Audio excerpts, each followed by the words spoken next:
April 19th, 1865. 3 miles southeast of Bennett Place, North Carolina. The war has been over for 10 days, but nobody told the soldiers at Fort Stedman. Eleanor Hale stands in what remains of the officers' quarters, a farmhouse that smells of gunpowder and rotting wood.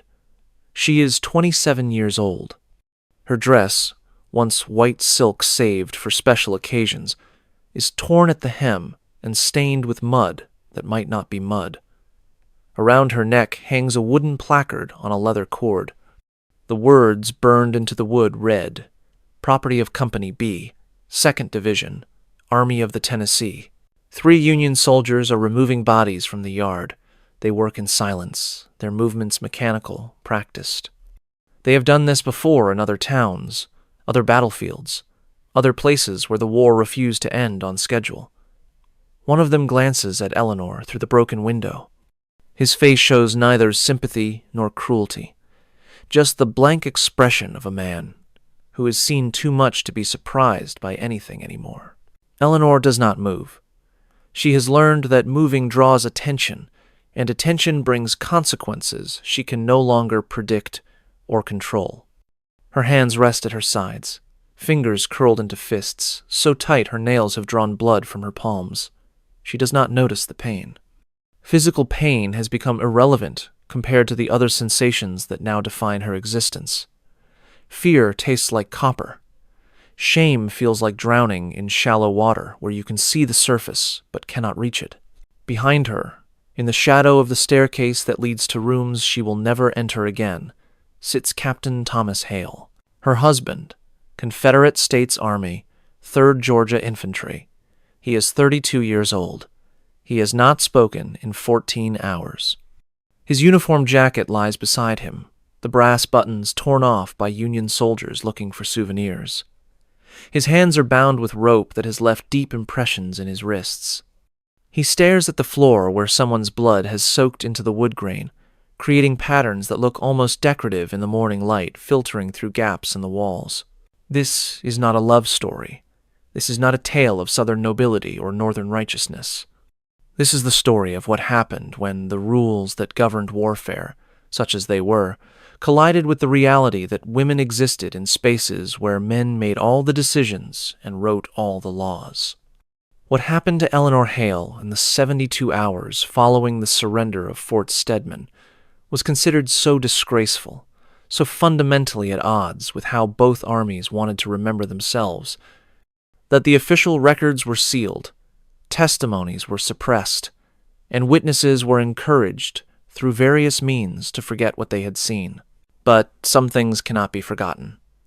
Some things leave marks too deep to erase through bureaucratic procedure or collective amnesia.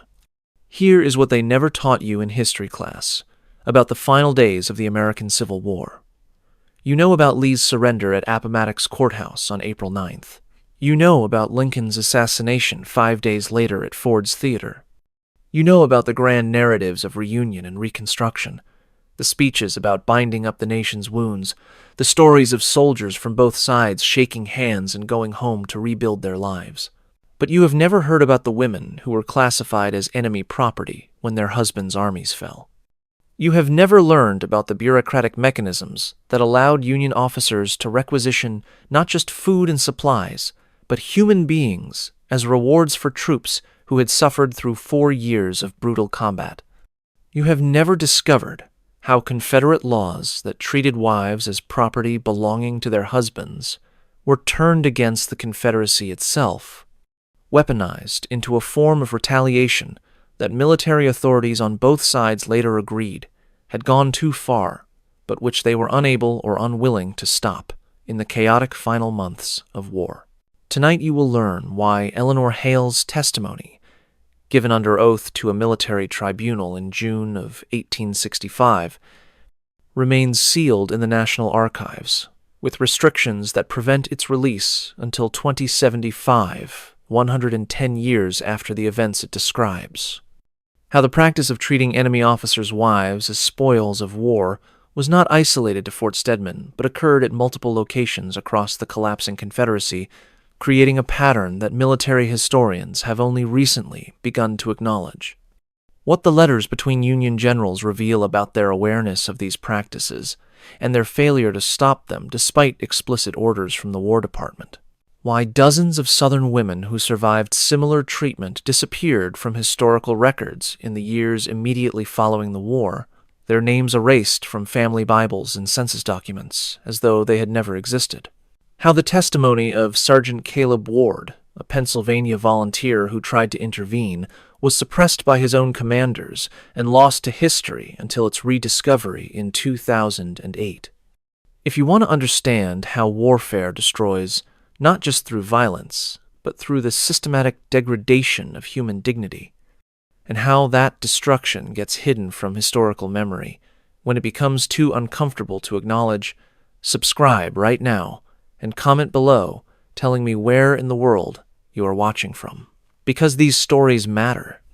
The women whose suffering was deliberately erased from official histories deserve to have their experiences acknowledged, and the patterns of how institutions hide atrocities remain urgently relevant today.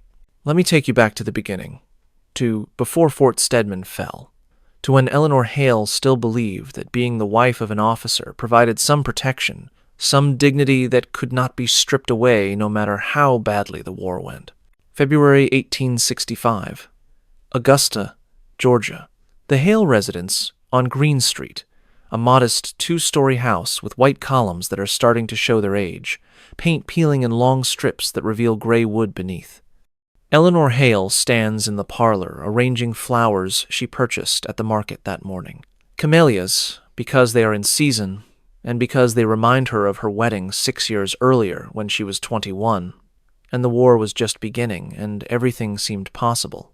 She is the daughter of Reverend Marcus Patterson, a Presbyterian minister who served 3 congregations in rural Georgia before his death from typhoid in 1863. Her mother died, giving birth to a stillborn son when Eleanor was 17. She has one surviving sibling, a younger sister named Catherine, who married a doctor and moved to Charleston before the war made travel between states dangerous. They have not seen each other in 3 years. They exchange letters when the mail service functions, which is increasingly rare. Eleanor married Thomas Hale in the spring of 1859. He was 26 then, a schoolteacher with prospects, the son of a successful merchant who owned a dry goods store in Savannah. Thomas read philosophy and poetry. He discussed ideas about governance and natural law with a seriousness that Eleanor found both impressive and slightly exhausting. He was gentle with her in ways that her friends' husbands were not gentle with them. He asked her opinion about books and seemed genuinely interested in her answers. When the war began in 1861, Thomas enlisted immediately, driven by abstractions about states' rights and constitutional principles that Eleanor understood intellectually but could not feel in her bones the way he seemed to feel them. She is not stupid. She knows what the war is really about, what institution undergirds all the philosophical arguments about sovereignty and federal overreach. Her father owned no slaves, his ministry depending on income from congregations rather than plantation wealth. But she has attended enough church socials, heard enough conversations between the wives of wealthy men, witnessed enough casual cruelty directed at people whose legal status classified them as property, to understand the foundations on which Southern society rests. She does not examine this understanding too closely. Examination would require taking positions that would make her life impossible. So she exists in a state of deliberate not knowing, aware, and unaware simultaneously, practicing the cognitive compartmentalization that allows moral complexity to coexist with daily routines. By February of 1865, the daily routines have become survival strategies. There is little food in Augusta. The supply lines that once fed Confederate cities have collapsed under Union pressure. Eleanor eats once a day, usually cornmeal mush with whatever vegetables she can obtain through barter. She has sold most of her jewelry to pay for food. She has one good dress left, the white silk, and she keeps it wrapped in cloth in a trunk because she needs something to remain untouched by the war's degradation. Thomas comes home on leave in mid-February. He has been stationed at Fort Stedman since January, part of a garrison defending an outpost that everyone knows is indefensible, but which must be defended anyway, because surrender is unthinkable until it becomes unavoidable. He looks older than 32. His hair has gone gray at the temples. He has lost weight, his uniform hanging loose on a frame that was never heavy to begin with. He does not talk about what is happening at the fort. Instead, he talks about after the war, about returning to teaching, about maybe moving west where land is cheap and the war's aftermath might be escaped. Eleanor listens and does not contradict him. She has heard rumors that are not being spoken about in polite conversation, but which circulate among women in whispered exchanges at the market and the church. Rumors about what Union forces are doing in areas they occupy. Rumors about retaliation against Southern families, about property confiscation, about the treatment of women whose husbands fought for the Confederacy. The rumors are vague, lacking specifics, but they carry an undertone of fear that Eleanor recognizes from other contexts. It is the fear women learn to carry always, the awareness that their safety depends on systems of protection that can collapse without warning. One afternoon during his leave, Thomas mentions something that will later seem like prophecy, but at the time appears merely strange. He's been reading through military dispatches that circulated among Confederate officers, and he encountered a phrase that troubled him. Enemy property subject to confiscation upon surrender. He wonders aloud what this means in practice. Confederate policy classifies wives as property of their husbands. Does enemy confiscation policy extend to people, or only to material goods? Eleanor asks why he is thinking about this. Thomas does not answer directly. Instead, he says that he has heard stories from other officers about Union terms at previous surrenders, about clauses that seemed innocuous until they were interpreted in unexpected ways. He reassures her that nothing will happen to her. They are bound by rules of civilized warfare. Officers are gentlemen, regardless of which side they serve. Honor persists, even when everything else collapses. Eleanor wants to believe him. The alternative is too frightening to contemplate. But late at night, when Thomas has fallen asleep and she lies awake listening to the sounds of a city preparing for siege, she allows herself to acknowledge what she does not say during daylight. The rules are breaking down. The categories that once organized society are dissolving. Women who believed their status protected them are discovering that status is only as stable as the institutions that enforce it. And those institutions are dying, slowly but unmistakably, with every military defeat, and every supply line cut, and every city that falls to Union forces. Thomas returns to Fort Stedman at the end of February. Eleanor stands on the porch watching him walk down Green Street toward the depot where the rail line still functions sporadically. He turns back once to wave. She waves in return. It is the last time she will see him as a free man, though she does not know this yet. She goes back inside the house and sits in the parlor where the camellias are starting to wilt, their petals browning at the edges, and she cries without fully understanding why she is crying or what exactly she is mourning. March brings news that makes the rumors more concrete. Sherman has taken Columbia, Charleston has fallen. Confederate forces are retreating on all fronts. Women whose husbands are still fighting begin making preparations for scenarios they do not speak about explicitly. Some hide valuables. Some arrange to stay with relatives in rural areas where they hope Union attention will be less focused. Some, Eleanor learns from a neighbor, are obtaining divorce papers dated before the war's end, hoping that legal separation from Confederate officers will provide protection if protection becomes necessary. Eleanor does not seek divorce. The idea feels like betrayal, and betrayal is still meaningful in a world where so much else has become meaningless. Instead, she writes letters to Thomas that she knows will probably never reach him because the mail system is collapsing along with everything else. In these letters, she tells him about small things, about the weather and the garden and books she is reading. She does not tell him about her fears. Writing them down would make them more real, and she needs them to remain unreal for as long as possible. On March 28th, A woman named Margaret Thornton appears at Eleanor's door. Margaret is 34, the wife of a major serving under Thomas at Fort Stedman. She has traveled from the fort with a message. The garrison is preparing for what they expect will be the final Union assault. Officers have been instructed to send their wives away if possible, to relocate them to areas where Union occupation is already complete and relatively stable, on the theory that women in occupied territories might be safer than women captured during active combat. But Margaret has not come to deliver this message. She has come to tell Eleanor something else, something the officers do not know, or are pretending not to know. Margaret has a cousin who lives in Virginia, in a town occupied by Union forces since 1863. The cousin sent a letter that reached Margaret through circuitous routes, carried by refugees and smugglers and passed hand to hand until it arrived weeks late and water-damaged but still legible. The letter describes what happened to the wife of a Confederate colonel when the town fell. Margaret does not read the letter aloud.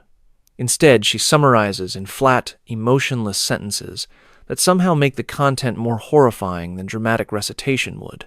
The colonel's wife was taken into custody. She was held at a Union camp. She was classified under a provision that allowed confiscation of enemy property.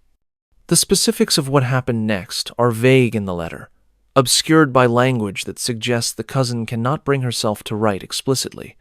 But the outcome is clear. The woman was returned to her family 3 weeks later.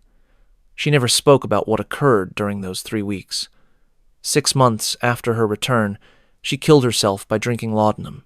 Eleanor sits very still while Margaret tells this story. Her hands are folded in her lap. She notices distantly that she has clenched them so tightly that her knuckles have gone white. When Margaret finishes speaking, Eleanor asks if the story is verified. Margaret says she does not know. The letter could be exaggerating. Rumors in wartime are unreliable. But she felt Eleanor should know the possibility exists, should be able to prepare mentally for scenarios that may seem impossible, but which may be more possible than anyone wants to admit.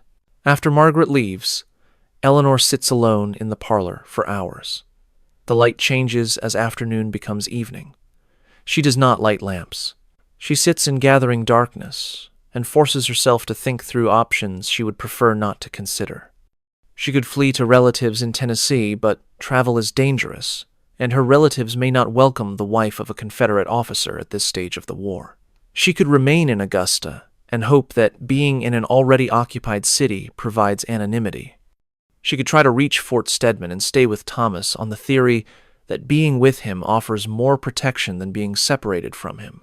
Each option carries risks she cannot fully calculate because she lacks information about what is actually happening versus what is rumored to be happening.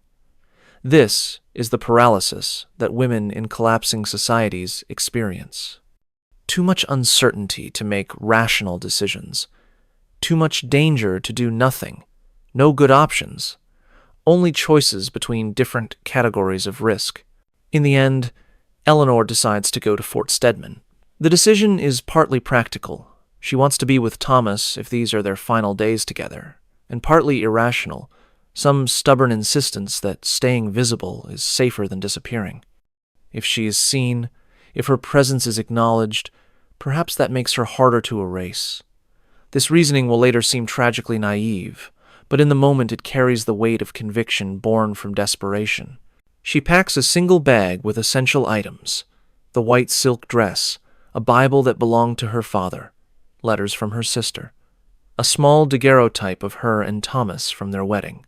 She leaves the house on Green Street on April 2nd, locking the door behind her, though she knows locks mean nothing in a dying city. She travels by wagon with a group of refugees heading east, paying for the journey with the last of her jewelry.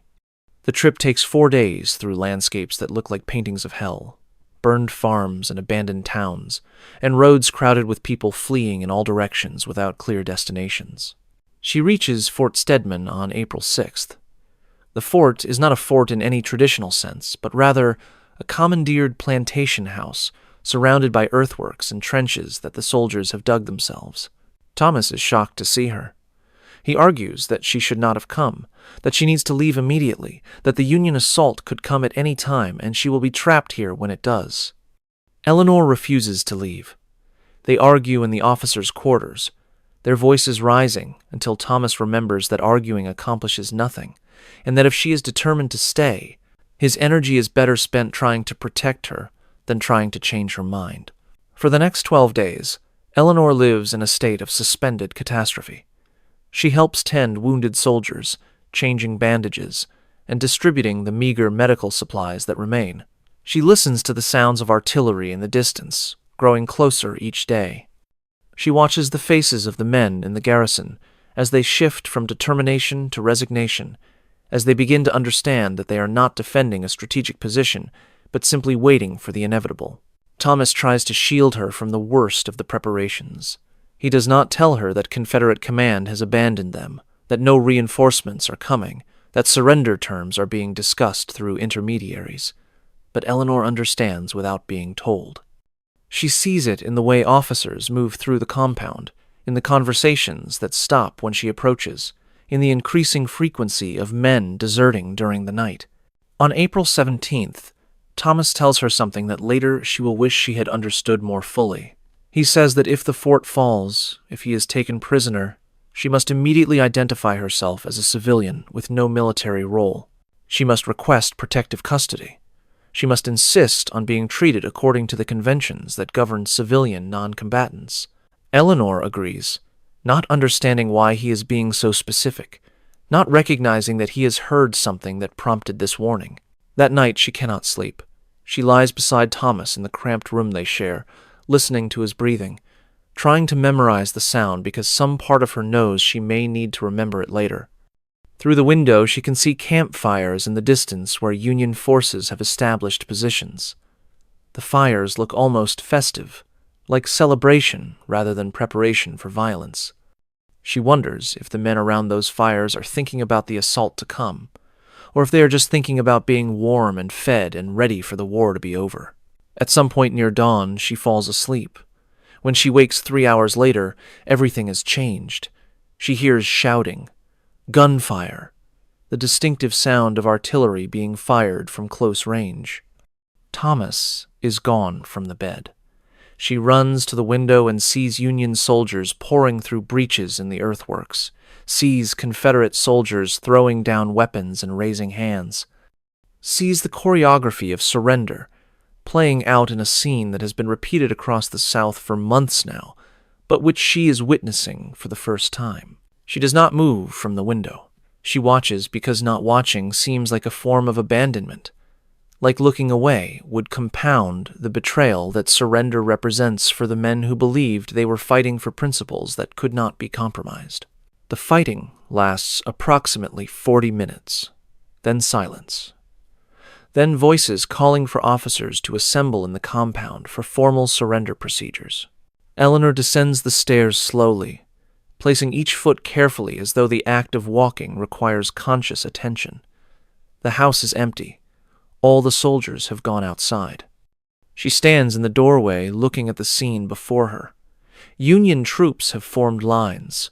Confederate soldiers stand in clusters, disarmed, their faces showing exhaustion and relief in equal measure.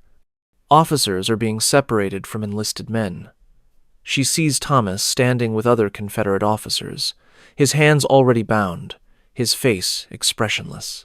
A Union colonel is reading terms from a document. His voice carries across the compound, formal and bureaucratic, rendering catastrophe into legal language. Eleanor catches fragments. Unconditional surrender. All personnel to be taken into custody. All property to be confiscated. She is about to step outside when a hand grips her arm. She turns to find a Union sergeant, perhaps 40 years old, with a weathered face and eyes that look simultaneously kind and exhausted. He tells her to stay inside. She asks why. He hesitates, then says that there are complications with the surrender terms, that the situation is delicate, that it would be better if she remained out of sight until certain matters are resolved. Eleanor demands to know what matters.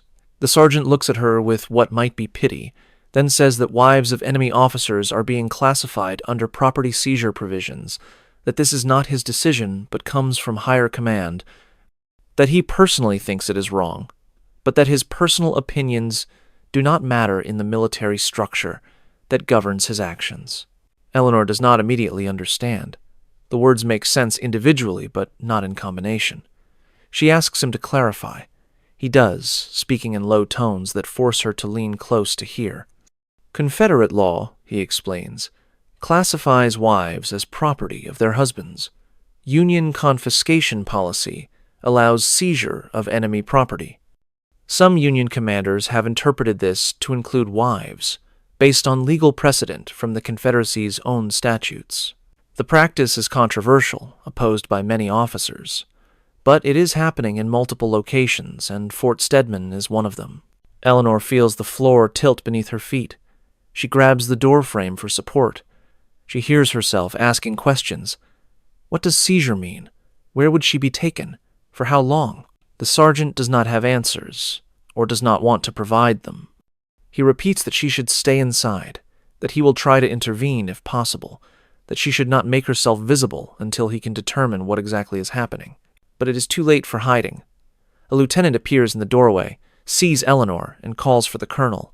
Within minutes she is being escorted outside, into the compound where all the soldiers can see her, where Thomas can see her, where everything that happens next will happen in full view of witnesses who will later struggle to reconcile what they saw with what they believed about themselves and their cause. To understand what happened next requires understanding what the 13 weeks before surrender had done to everyone at Fort Stedman, Confederate, and Union alike. The siege was not dramatic in the way that famous sieges are dramatic. There were no massed charges or heroic last stands. It was instead a slow grinding down of human beings through hunger and fear and the accumulated weight of knowing you are on the losing side of history. The siege began in earnest in early January of 1865, when Union forces under General John Schofield established a perimeter around Fort Stedman and began the methodical process of cutting supply lines. The Confederate garrison numbered approximately 200 men when the siege started. By April, desertion and disease had reduced that number to 140. Food supplies that were supposed to last 6 months were exhausted in 8 weeks because the initial calculations had assumed resupply that never materialized. Thomas, as one of the senior officers, was responsible for rationing decisions that made him both necessary and hated. He determined who received full portions and who received reduced portions based on their military utility. Soldiers doing heavy labor-building fortifications got more food than soldiers on guard duty. Officers got the same rations as enlisted men, a democratic gesture that earned respect but did not prevent hunger from eroding morale. By March, everyone was receiving approximately half of the minimum calories needed to maintain body weight and military function. The psychological effects of prolonged hunger are well documented, but difficult to understand without experiencing them. Hunger becomes the organizing principle around which all thoughts revolve. It degrades judgment, shortens temper, makes long-term planning impossible because the only thing that matters is the next meal. Soldiers who had enlisted enthusiastically, who had believed in the Confederate cause with genuine conviction, found their beliefs eroding under the simple biological reality that ideology cannot fill an empty stomach. Eleanor witnessed this erosion during her time at the fort. She saw men who had been friends turn on each other over accusations of stolen food. She watched as the social hierarchies that governed military life began to break down, replaced by more primal hierarchies based on access to resources and willingness to use violence to protect that access. The officers tried to maintain discipline, but discipline is a luxury that requires a surplus of something, whether food or hope or belief in ultimate victory, and Fort Stedman had none of those things. The Union forces surrounding the fort were not experiencing the same deprivations. Their supply lines remained intact. They received regular shipments of food and ammunition. They could afford to wait, applying pressure slowly, letting hunger do the work that direct assault would have required. This asymmetry created a particular kind of psychological torture for the Confederate defenders. They could see Union soldiers in the distance, well-fed and confident, and they understood that their own suffering was not the result of equivalent suffering inflicted on their enemies, but rather the result of being abandoned by their own command. Confederate headquarters in Richmond was collapsing. Lee's army was in full retreat. No one was coming to relieve Fort Stedman because there was no one left to send. The soldiers knew this, even if the official communications pretended otherwise. They received letters from families describing chaos in Confederate cities. They heard rumors from deserters who passed through Union lines. They understood that they were defending a position that no longer mattered in a war that was already lost. But surrender was complicated. Confederate military culture placed enormous emphasis on honor, on dying rather than submitting, on maintaining dignity even in defeat. The soldiers at Fort Stedman had internalized these values. They believed, or wanted to believe, that how they conducted themselves in these final days would matter to history, would be remembered as testimony to their courage and commitment. This belief was both admirable and tragic, because history would in fact remember Fort Stedman, but not in the way they hoped. Eleanor's presence complicated everything. Military camps are male spaces, organized around male hierarchies and male codes of conduct. Women in such spaces occupy ambiguous positions, simultaneously protected and threatening, objects of fascination and resentment.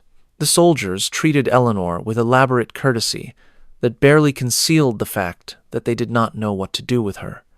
She was Captain Hale's wife, which gave her status, but she was also a reminder of civilian life, of the world beyond the fortifications, of everything they had sacrificed and might never regain. Some soldiers sought her out for conversation, asking about Augusta and news from the city and what civilians thought about the war's progress. These conversations had a desperate quality, as though hearing about normal life could remind them that normal life still existed somewhere beyond the siege perimeter. Eleanor answered, as honestly as she could, without crushing whatever hope these conversations represented. She described her daily routines, the functioning markets even amid scarcity, the church services that continued on schedule, the appearance of order even as the foundations of that order dissolved. Other soldiers avoided her entirely, treating her presence as bad luck or inappropriate or simply too painful to acknowledge. She represented wives and families and futures that seemed increasingly impossible to imagine. For men who had accepted that they might die at Fort Stedman, the presence of a woman made death seem more real and more tragic. If she could be here, in this place of suffering and impending catastrophe, then the war had truly consumed everything, leaving no spaces untouched. Thomas tried to create boundaries around Eleanor's role. She was to stay in the officers' quarters, except when helping with medical duties. She was not to speak with enlisted men without an officer present. She was to maintain the appearance of normalcy, dressing appropriately and conducting herself with dignity, as though maintaining social conventions could preserve some remnant of the civilization they were defending. Eleanor complied not because she agreed with these restrictions, but because she understood that Thomas needed to believe he was protecting her, that this fiction of protection allowed him to function in a situation where he had already lost control. The fort's medical situation deteriorated rapidly in late March. The surgeon, a tired man named Dr. Whitfield, who had served since the war's beginning, and whose hands shook from what we would now call post-traumatic stress, could no longer keep pace with the injuries and illnesses that accumulated faster than his limited supplies could address. Soldiers suffered from dysentery, caused by contaminated water. They developed skin infections from minor cuts that became major medical crises in the absence of basic hygiene. They experienced the physical collapse that accompanies severe malnutrition, their bodies consuming muscle tissue to maintain essential organ function. Eleanor became Dr. Whitfield's unofficial assistant not because she had medical training, but because she was willing to do work that others found too disturbing or too intimate. She cleaned wounds that smelled of gangrene. She held down men who needed amputations performed without adequate anesthetic. She sat with dying soldiers and wrote letters they dictated to families they would never see again. Letters full of lies about dying peacefully and thinking of home and believing their sacrifice mattered. This work changed her in ways she did not fully recognize while it was happening. She became familiar with suffering at a level of detail that made abstraction impossible.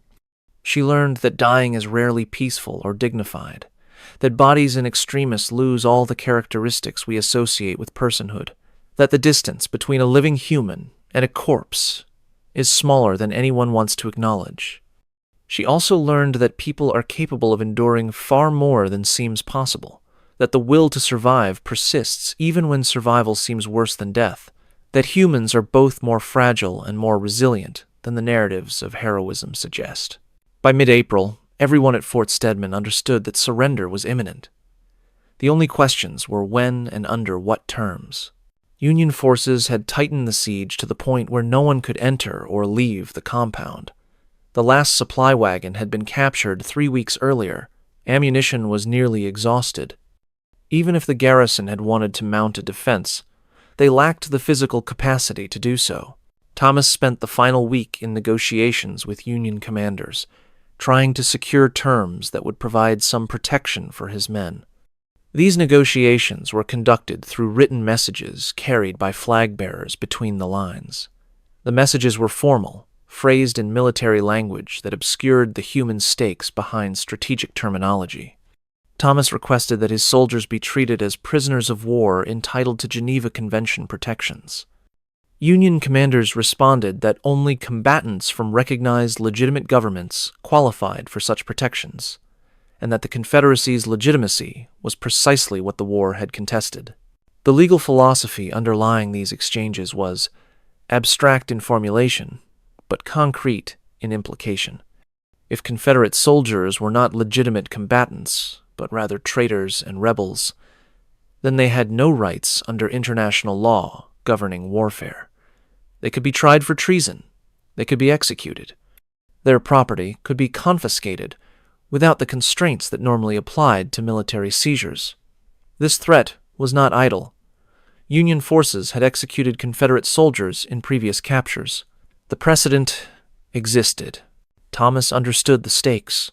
He tried to negotiate personal surrenders for individual officers, arguing that regardless of the Confederacy's legal status, individual soldiers retained rights as human beings that transcended political categories. Union commanders were sympathetic to this argument in theory, but constrained by their orders in practice. They could not grant terms that contradicted policies established by higher command. The impasse persisted until April 17th, when Union forces made clear that further delay would result in assault, and that assault would not distinguish between soldiers willing to surrender and soldiers forced to defend. On the evening of April 17th, Thomas gathered his officers to discuss options that were not really options. They could fight, which would result in casualties they could not afford, and outcomes they could not influence. They could surrender on whatever terms were offered, accepting the risk that those terms might include provisions they would later regret accepting. Or they could attempt to break through Union lines, which would require abandoning their wounded, and would almost certainly result in most of them being killed in the attempt. The discussion was brief. No one wanted to fight a battle they knew they would lose. No one wanted to abandon wounded men. Surrender was the only realistic option, but acknowledging this felt like personal failure for men who had built their identities around military honor. Thomas tried to frame surrender as tactical necessity rather than moral collapse. He invoked pragmatism, the preservation of life for future utility, the responsibility to soldiers who trusted their commanders. His arguments were logical, but emotionally unconvincing. Everyone in the room knew they were surrendering because they had lost, not because surrender was strategically optimal. After the meeting, Thomas returned to the quarters where Eleanor waited. He told her that surrender would occur the following morning. He did not tell her about the specific terms, because he was still hoping those terms might be modified during final negotiations. He tried to reassure her that everything would be managed, that military procedures would govern events, that she had nothing to fear because civilized armies did not harm civilians who cooperated with occupation authorities. Eleanor listened and did not believe him. She had heard too many rumors, witnessed too many breakdowns in the systems that were supposed to protect the vulnerable. She asked him directly what would happen to her. Thomas said she would be treated as a civilian non-combatant, probably required to swear loyalty to the Union, and then released. Eleanor asked if he had received confirmation of these procedures. Thomas admitted he had not, but insisted that anything else would violate conventions that both sides honored. That night was the last time they would share a bed as husband and wife, though neither of them knew this with certainty. They lay beside each other without touching, each pretending to sleep while listening to the other's breathing. At some point, Eleanor did sleep, for perhaps 2 hours, and when she woke, the dawn light was beginning to filter through the window, and Thomas was already dressed and preparing to go outside for the surrender ceremony. She watched him check his appearance in a small mirror, straightening his collar, smoothing his hair, making himself presentable for humiliation. She understood that this attention to appearance was his way of maintaining dignity in circumstances designed to strip dignity away. When he turned to leave, she stood and embraced him, holding on longer than convention permitted, trying to memorize the feeling of his body against hers. Thomas pulled away gently. He told her to stay inside until the surrender was complete, until he could come back for her, until the situation was clarified. Eleanor agreed, knowing even as she agreed that staying inside would not protect her from whatever was about to happen. That protection was an illusion maintained by people who needed to believe they still had some control over events. After Thomas left, Eleanor sat on the edge of the bed and allowed herself to acknowledge what she had been suppressing for weeks. She was terrified. Not the abstract fear of bad outcomes, but the visceral, physical terror that makes breathing difficult and thinking impossible. Her hands were shaking. Her heart was beating so hard she could hear it. She wanted to run, to flee this place before whatever was coming arrived, but there was nowhere to run to and no way to reach anywhere else. So she sat and waited, while outside the choreography of surrender played out. She heard commands being shouted. She heard the sounds of weapons being stacked. She heard Union officers reading terms in voices that carried across the compound. And then she heard the footsteps approaching the officers' quarters, and she knew her time of waiting was over. The Union colonel who entered the officers' quarters was named Robert Hawthorne. He was 41 years old, a career military officer from Massachusetts who had served throughout the war with distinction and without enthusiasm. He did not love battle or glory or the causes for which men died. He followed orders because that was his function within the military structure, and he executed those orders with competence that earned promotions he did not particularly want. Hawthorne saw Eleanor standing by the window and stopped in the doorway. For several seconds neither spoke. Then Hawthorne introduced himself, apologized for the intrusion, and asked her to confirm her identity. Eleanor provided her name and her relationship to Captain Hale. Hawthorne consulted a document he carried, scanning down a list until he found her name. He nodded to himself, made a notation with a pencil, and then looked at her with an expression she could not interpret. He asked if she understood the terms of the fort's surrender. Eleanor said she understood that Confederate forces had surrendered unconditionally. Hawthorne agreed, but added that unconditional surrender included provisions regarding property confiscation. Eleanor felt her stomach tighten, but kept her voice steady, as she asked what property he was referring to. Hawthorne hesitated, clearly uncomfortable with what he needed to explain. Under Confederate legal codes, he said slowly, wives are classified as property of their husbands, falling under coverture laws that transfer all legal rights from the woman to her husband upon marriage.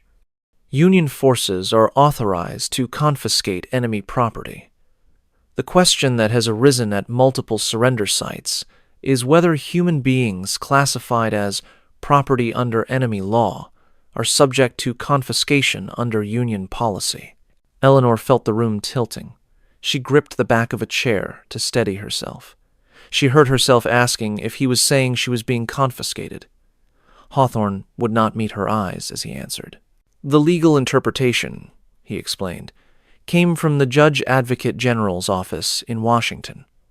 It was based on the Confederacy's own statutes. The logic was that if Confederate law treated wives as property, then wives of enemy officers could be seized just as their homes and livestock and personal belongings were seized. The policy was controversial. Many Union officers opposed it, but the orders came from command levels too high for field officers to challenge. Eleanor asked what confiscation meant in practice. Hawthorne finally looked at her directly.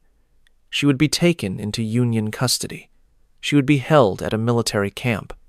Her status would be determined by officers whose decisions he could not predict or influence. The duration of her confinement was unspecified. The conditions would depend on factors beyond his control. He understood this was frightening. He wanted her to know that he personally found the entire policy abhorrent. But personal objections did not override military orders. Eleanor asked if she could speak to her husband. Hawthorne said that Confederate officers were being held separately, and that communication between prisoners and confiscated property was not permitted under current protocols. Eleanor felt anger cut through the fear, sharp and clarifying. She told Hawthorne that she was not property, that classifying her as property was legally and morally indefensible, that she demanded to be treated as a civilian, with rights under international law. Hawthorne agreed with everything she said. But agreeing did not change the situation. He asked her to gather her belongings, said she would be transported to the Union encampment, promised he would file objections to the policy through proper channels. Eleanor asked what would happen if she refused to leave. Hawthorne said that physical force would be used if necessary, that resistance would only make the situation worse, that cooperation was her only viable option. Eleanor understood she had no leverage. She was trapped in a system that had stripped away all her protections and was now operating according to rules she found incomprehensible. She walked to the corner where her bag sat and picked it up. The white silk dress, her father's Bible, letters from her sister, the daguerreotype of her wedding, such small things to represent an entire life. As she followed Hawthorne outside, she saw Thomas standing with other Confederate officers in the compound. Their hands were bound. Union guards surrounded them. Thomas saw her and tried to move toward her but was blocked. He called her name. She heard desperation in his voice, the sound of someone watching catastrophe unfold and being powerless to stop it. She wanted to call back, but her throat had closed, and no sound would come. A young lieutenant approached Hawthorne, carrying a wooden placard on a leather cord. The placard had words burned into it: property of Company B, 2nd Division, Army of the Tennessee. The lieutenant asked if this was the woman designated for Company B Hawthorne, confirmed, and told the lieutenant to proceed with documentation. The lieutenant placed the placard around Eleanor's neck. She felt the weight of the wood against her chest, felt the leather cord rough against her skin, understood that she was being marked as claimed, categorized, processed through a system that had reduced her to inventory. Thomas was screaming now, his voice raw and breaking. He was calling her name over and over. He was demanding they release her. He was struggling against the soldiers holding him. Other Confederate officers were shouting as well, protests and curses and threats that had no force behind them. Union soldiers formed a line between the prisoners and Eleanor, creating a physical barrier that made clear no intervention would be permitted. A wagon approached, drawn by 2 horses. The driver was a Union soldier who looked barely 20 years old. He helped Eleanor into the back of the wagon without speaking, his movements mechanical, his face carefully blank.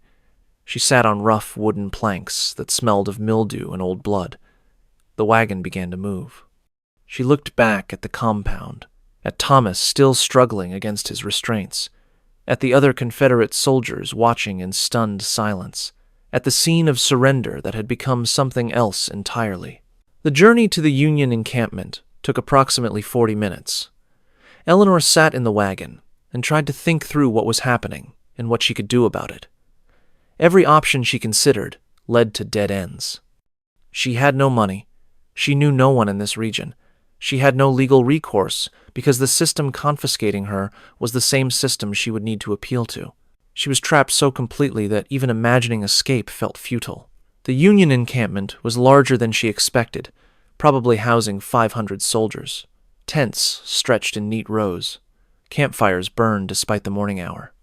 Men moved with the purposeful efficiency of an army that had won and knew it. The wagon stopped near the command tent. Hawthorne, who had ridden alongside the wagon, helped Eleanor down and led her inside. The command tent was furnished with a desk, several chairs, and maps pinned to boards showing the region's geography with Confederate and Union positions marked in different colors.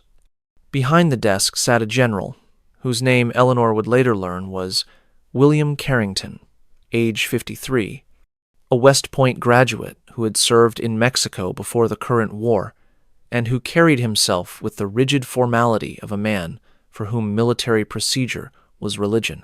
Carrington reviewed Eleanor's documentation without looking at her. He consulted the surrender terms from Fort Stedman. He made notes on papers Eleanor could not see. Finally, he looked up and asked her a series of questions. Her full name, her age, her place of birth, her marriage date, her husband's rank and unit. She answered each question in a voice she kept steady through force of will. When the questions were complete, Carrington explained her status. She was classified as confiscated property pending determination of final disposition. She would be held in a civilian detention area within the camp. She would be subject to camp regulations and military discipline. She would not be permitted to leave without authorization. Duration of detention was indefinite. She could request review of her status after 30 days. Eleanor asked what final disposition meant. Carrington said it would be determined by tribunals evaluating cases like hers. Some women were being sent to occupied cities and required to swear loyalty oaths before release. Others were being held as leverage to ensure compliance from Confederate officers. Still, others were being assigned to work details supporting Union operations. The criteria for these decisions were still being developed. She asked if she could write to her husband. Carrington said correspondence between prisoners and confiscated property was not permitted. She asked if she could engage legal counsel. Carrington said military tribunals did not permit civilian legal representation. She asked what rights she retained. Carrington said she had the right to obey orders, to request medical attention if injured or ill, and to file grievances through proper channels which would be reviewed when time permitted. Eleanor felt the full weight of her powerlessness settling over her like a physical thing. She was in a system designed to process and control her, a system that had no interest in her perspective or her objections, a system that would continue operating regardless of whether she cooperated or resisted, because the system was bigger than any individual within it. Carrington dismissed her with instructions for a sergeant to escort her to the detention area. As she was leaving, he added that he wanted her to understand something. Many of his officers opposed the confiscation policy. They found it distasteful and inconsistent with Union principles, but they followed orders because that was what military service required. She should not interpret their enforcement of policy as personal animosity. They were simply executing decisions made by people in positions of authority they could not challenge. Eleanor wondered if this explanation was meant to comfort her or to absolve him. She decided it did not matter. Good intentions divorced from actions were meaningless. The system was destroying her, whether its operators felt bad about it or not. The detention area consisted of several tents surrounded by a rope perimeter patrolled by guards. Inside the tents were approximately 15 other women, ranging in age from perhaps 18 to 50. Some sat on bedrolls staring at nothing. Others spoke in low voices. A few cried quietly. The atmosphere was one of stunned disbelief, as though everyone was waiting to wake from a nightmare that stubbornly persisted into waking. Eleanor sat on an empty bedroll and tried to process what had happened. 12 hours earlier, she had been a person with a name and a history and a future that, while uncertain, was at least hers. Now she was property marked with a placard and confined in a tent with other women who had been similarly reclassified. The transformation was so rapid and so total that her mind kept rejecting it, insisting that reality must reassert itself and correct this obvious mistake. But the hours passed, and reality did not correct itself. Evening came. The women were given food, thin soup, and hard bread that tasted of nothing. They ate because bodies require food regardless of circumstances. Then they lay down to sleep, or to pretend to sleep, in a tent that smelled of too many people in too small a space. Eleanor lay awake, listening to the sounds around her. A woman sobbing, another praying in whispers. Guards talking outside the tent about mundane things, their conversations carrying through canvas that provided the illusion of privacy while allowing total surveillance. She thought about Thomas, wondered where he was, whether he was thinking about her, whether he understood what was happening or was as confused as she was. Sometime after midnight, one of the guards entered the tent and called for the woman wearing Company B's placard. Eleanor felt her entire body go rigid. The other women went silent. The guard repeated his call. Eleanor stood slowly, her legs shaking, and followed the guard outside. He led her across the camp to another tent, larger than the detention tent, lit from inside by lamplight that cast moving shadows on the canvas walls. He told her to wait outside. She stood in darkness, listening to male voices inside, discussing something she could not make out. Then the tent flap opened, and a Union officer emerged, perhaps 35 years old, with the insignia of a captain. He introduced himself as James Bradley, commander of Company B. He said his unit had been awarded certain recognitions for their service during the siege of Fort Stedman. She was part of that recognition, assigned to Company B as per the confiscation terms. He understood this was unconventional. He wanted to assure her that his men were disciplined soldiers who would treat her in accordance with military regulations. Eleanor asked what being assigned to Company B meant in practice. Bradley hesitated, chose his words carefully. She would serve in a support capacity, cooking, laundry, general maintenance tasks. She would reside in accommodations near Company B's section of the camp. She would be under his direct supervision. He expected her to work diligently and to conduct herself appropriately. The explanation sounded reasonable until Eleanor noticed what he was not saying. He was describing servitude, but using euphemistic language. He was explaining that she had been given to his unit without explaining what being given meant beyond the practical tasks he specified. The gap between what he said and what remained unsaid was where the real truth resided. She asked how long this arrangement would continue. Bradley said that depended on various factors, including her cooperation and the decisions of command regarding final disposition of confiscated property. She asked if she had any alternative. Bradley said she could refuse, which would result in being held in detention under harsher conditions until tribunals could review her case, a process that might take months. Eleanor understood she was being offered a choice between servitude and imprisonment, and that servitude was the better option only in the sense that it was the less immediately unbearable option. She agreed to serve Company B. Bradley seemed relieved, as though her agreement absolved him of guilt for the system that created this situation. He led her to a small tent near the Company B encampment and told her to rest, that her duties would begin the following morning. Inside the tent was a single bedroll, a lantern, and a bucket. Eleanor sat on the bedroll and removed the placard from around her neck. She looked at the burned words. Property of Company B. She wanted to destroy it, to burn it or tear it apart, but she understood that destroying the placard would not change her status. The placard was just a symbol of a reality that existed independent of its physical representation. If you have made it this far through this difficult history and want me to know you are still watching, comment the number 1 below. Your engagement helps ensure stories like Eleanor's reach the people who need to understand how systems of oppression function and how historical atrocities get hidden from collective memory. She lay down and closed her eyes but did not sleep. Her mind would not stop replaying the day's events, searching for moments where different choices might have led to different outcomes, finding none. She had been swept into a system that cared nothing for her choices.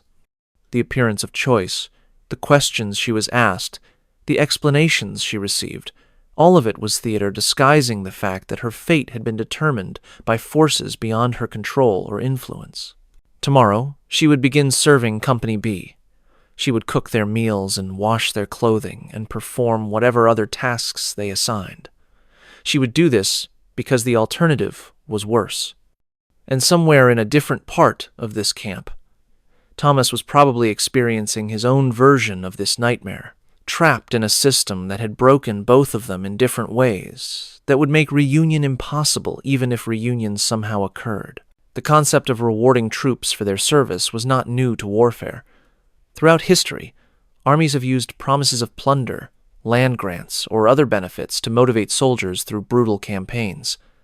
What made the Fort Stedman confiscations unusual was the bureaucratic formality with which they were implemented, and the degree to which they violated principles both armies claimed to uphold. The policy originated in February of 1865 from a directive issued by the Department of War addressing how to handle property seizures in the final phases of the war. The directive itself was relatively standard, authorizing confiscation of enemy assets to deny resources to Confederate forces and to compensate Union soldiers whose pay had been irregular throughout the conflict. But the directive included language that would prove disastrously ambiguous. Section 7 of the directive authorized seizure of all property, whether real, personal, or chattel, belonging to enemy combatants and their immediate dependents, such property to be distributed among Union forces in accordance with established procedures for division of captured assets. The phrase personal or chattel was legal terminology encompassing movable possessions. Confederate law classified wives under coverture statutes that legally merged a woman's identity with her husband's, making her in effect a form of property transferred from her father to her husband upon marriage. The question that arose at multiple locations was whether human beings classified as property under enemy law were subject to Union confiscation policy. The Judge Advocate General's office issued a memorandum in late March providing guidance. The memorandum was not made public at the time and remains controversial among historians today. It argued that while Union policy did not classify people as property, Confederate policy did, and that confiscation of property must be interpreted according to the legal framework that created the property relationship in the first place. This reasoning was circular and deliberately so. By accepting Confederate classifications of wives as property, Union authorities created a legal fiction that allowed them to seize women while maintaining the appearance that they were simply following established protocols. The memorandum included caveats. Confiscated persons were to be treated humanely. They were not to be subjected to cruelty or degradation. They retained rights to petition for review of their status. But these protections existed on paper without mechanisms for enforcement in field conditions where command authority was diffused and oversight was minimal. At Fort Stedman, the surrender terms had included the standard language about property confiscation. When Colonel Hawthorne received his orders, they specified that wives of enemy officers were to be classified as confiscated property and distributed among units that had participated in the siege. The distribution was handled through a lottery system designed to appear fair, with each company receiving allocations based on the size of their contribution to Union victory. Company B, 2nd Division, had been the first unit through the fortifications when Fort Stedman fell. Their reward was first selection from available confiscated property, which in practice meant they received Eleanor because she was the highest status woman available, the wife of a captain rather than a lieutenant or enlisted man. The logic was that rewards should be proportional to rank, so the best unit received the best prize. Captain James Bradley had argued against accepting Eleanor when the allocation was announced. He told his superior officers that distributing human beings as rewards violated principles Union soldiers were supposedly fighting to uphold. He pointed out that if the Confederacy's crime was treating people as property, then Union forces were committing the same crime by treating Confederate wives as property to be seized and distributed.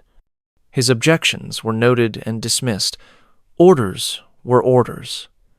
Company B would accept the allocation or face disciplinary measures for refusing to follow directives. Bradley returned to his unit and gathered his men to explain the situation. Company B consisted of 43 soldiers, mostly volunteers from Pennsylvania coal country, Men who had enlisted for economic reasons more than ideological ones, and who wanted simply to survive the war and return home. They were tired. They were homesick. They had lost friends in battles whose names they could barely remember. The promise of a reward had lifted their spirits briefly, until they learned the reward was a human being. The reactions varied. Some men were visibly uncomfortable, shifting their weight and avoiding eye contact when Bradley explained what was happening. Others were excited, talking among themselves about having a woman in camp to cook decent meals and provide domestic labor they had been doing themselves. A few were more explicit about what they hoped the arrangement would include, speaking in terms that made Bradley cut them off sharply and remind them that military regulations regarding treatment of civilians would be strictly enforced. Bradley established rules immediately. Eleanor would work in a support capacity. She would be treated with respect. Any soldier who violated these terms would face court-martial. He assigned Sergeant Caleb Ward as Eleanor's primary supervisor, responsible for coordinating her work assignments and ensuring no unauthorized interactions occurred.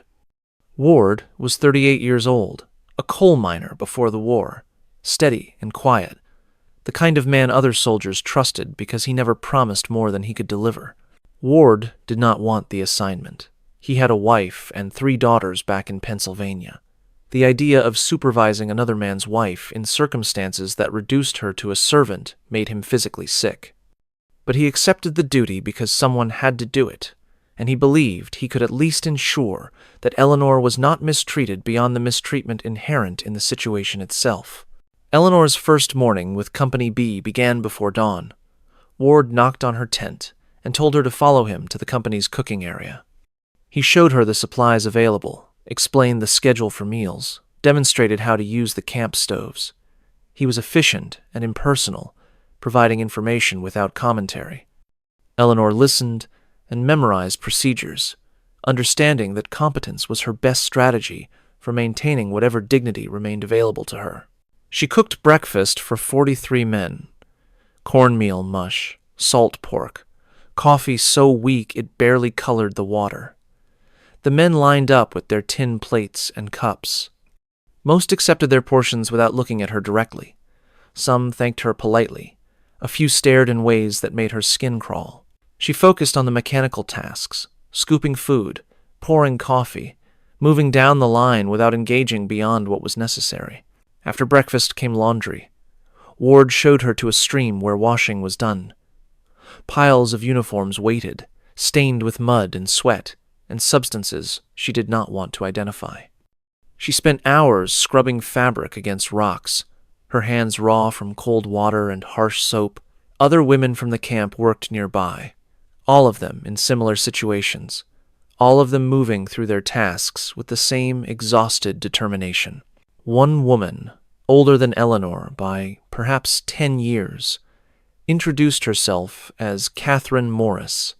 She had been confiscated from a different Confederate outpost 3 weeks earlier. She offered advice without Eleanor asking for it. Keep your head down. Do the work competently, but not too competently, or they will expect more than you can sustain. Do not make friends with the soldiers, because friendship creates obligations you do not want. Do not resist unless you are prepared for the consequences, which are always worse than compliance. Eleanor asked how long Catherine had been serving her assigned unit. Catherine said 3 weeks felt like 3 years. She asked what happened after 30 days when they could request status review. Catherine laughed bitterly.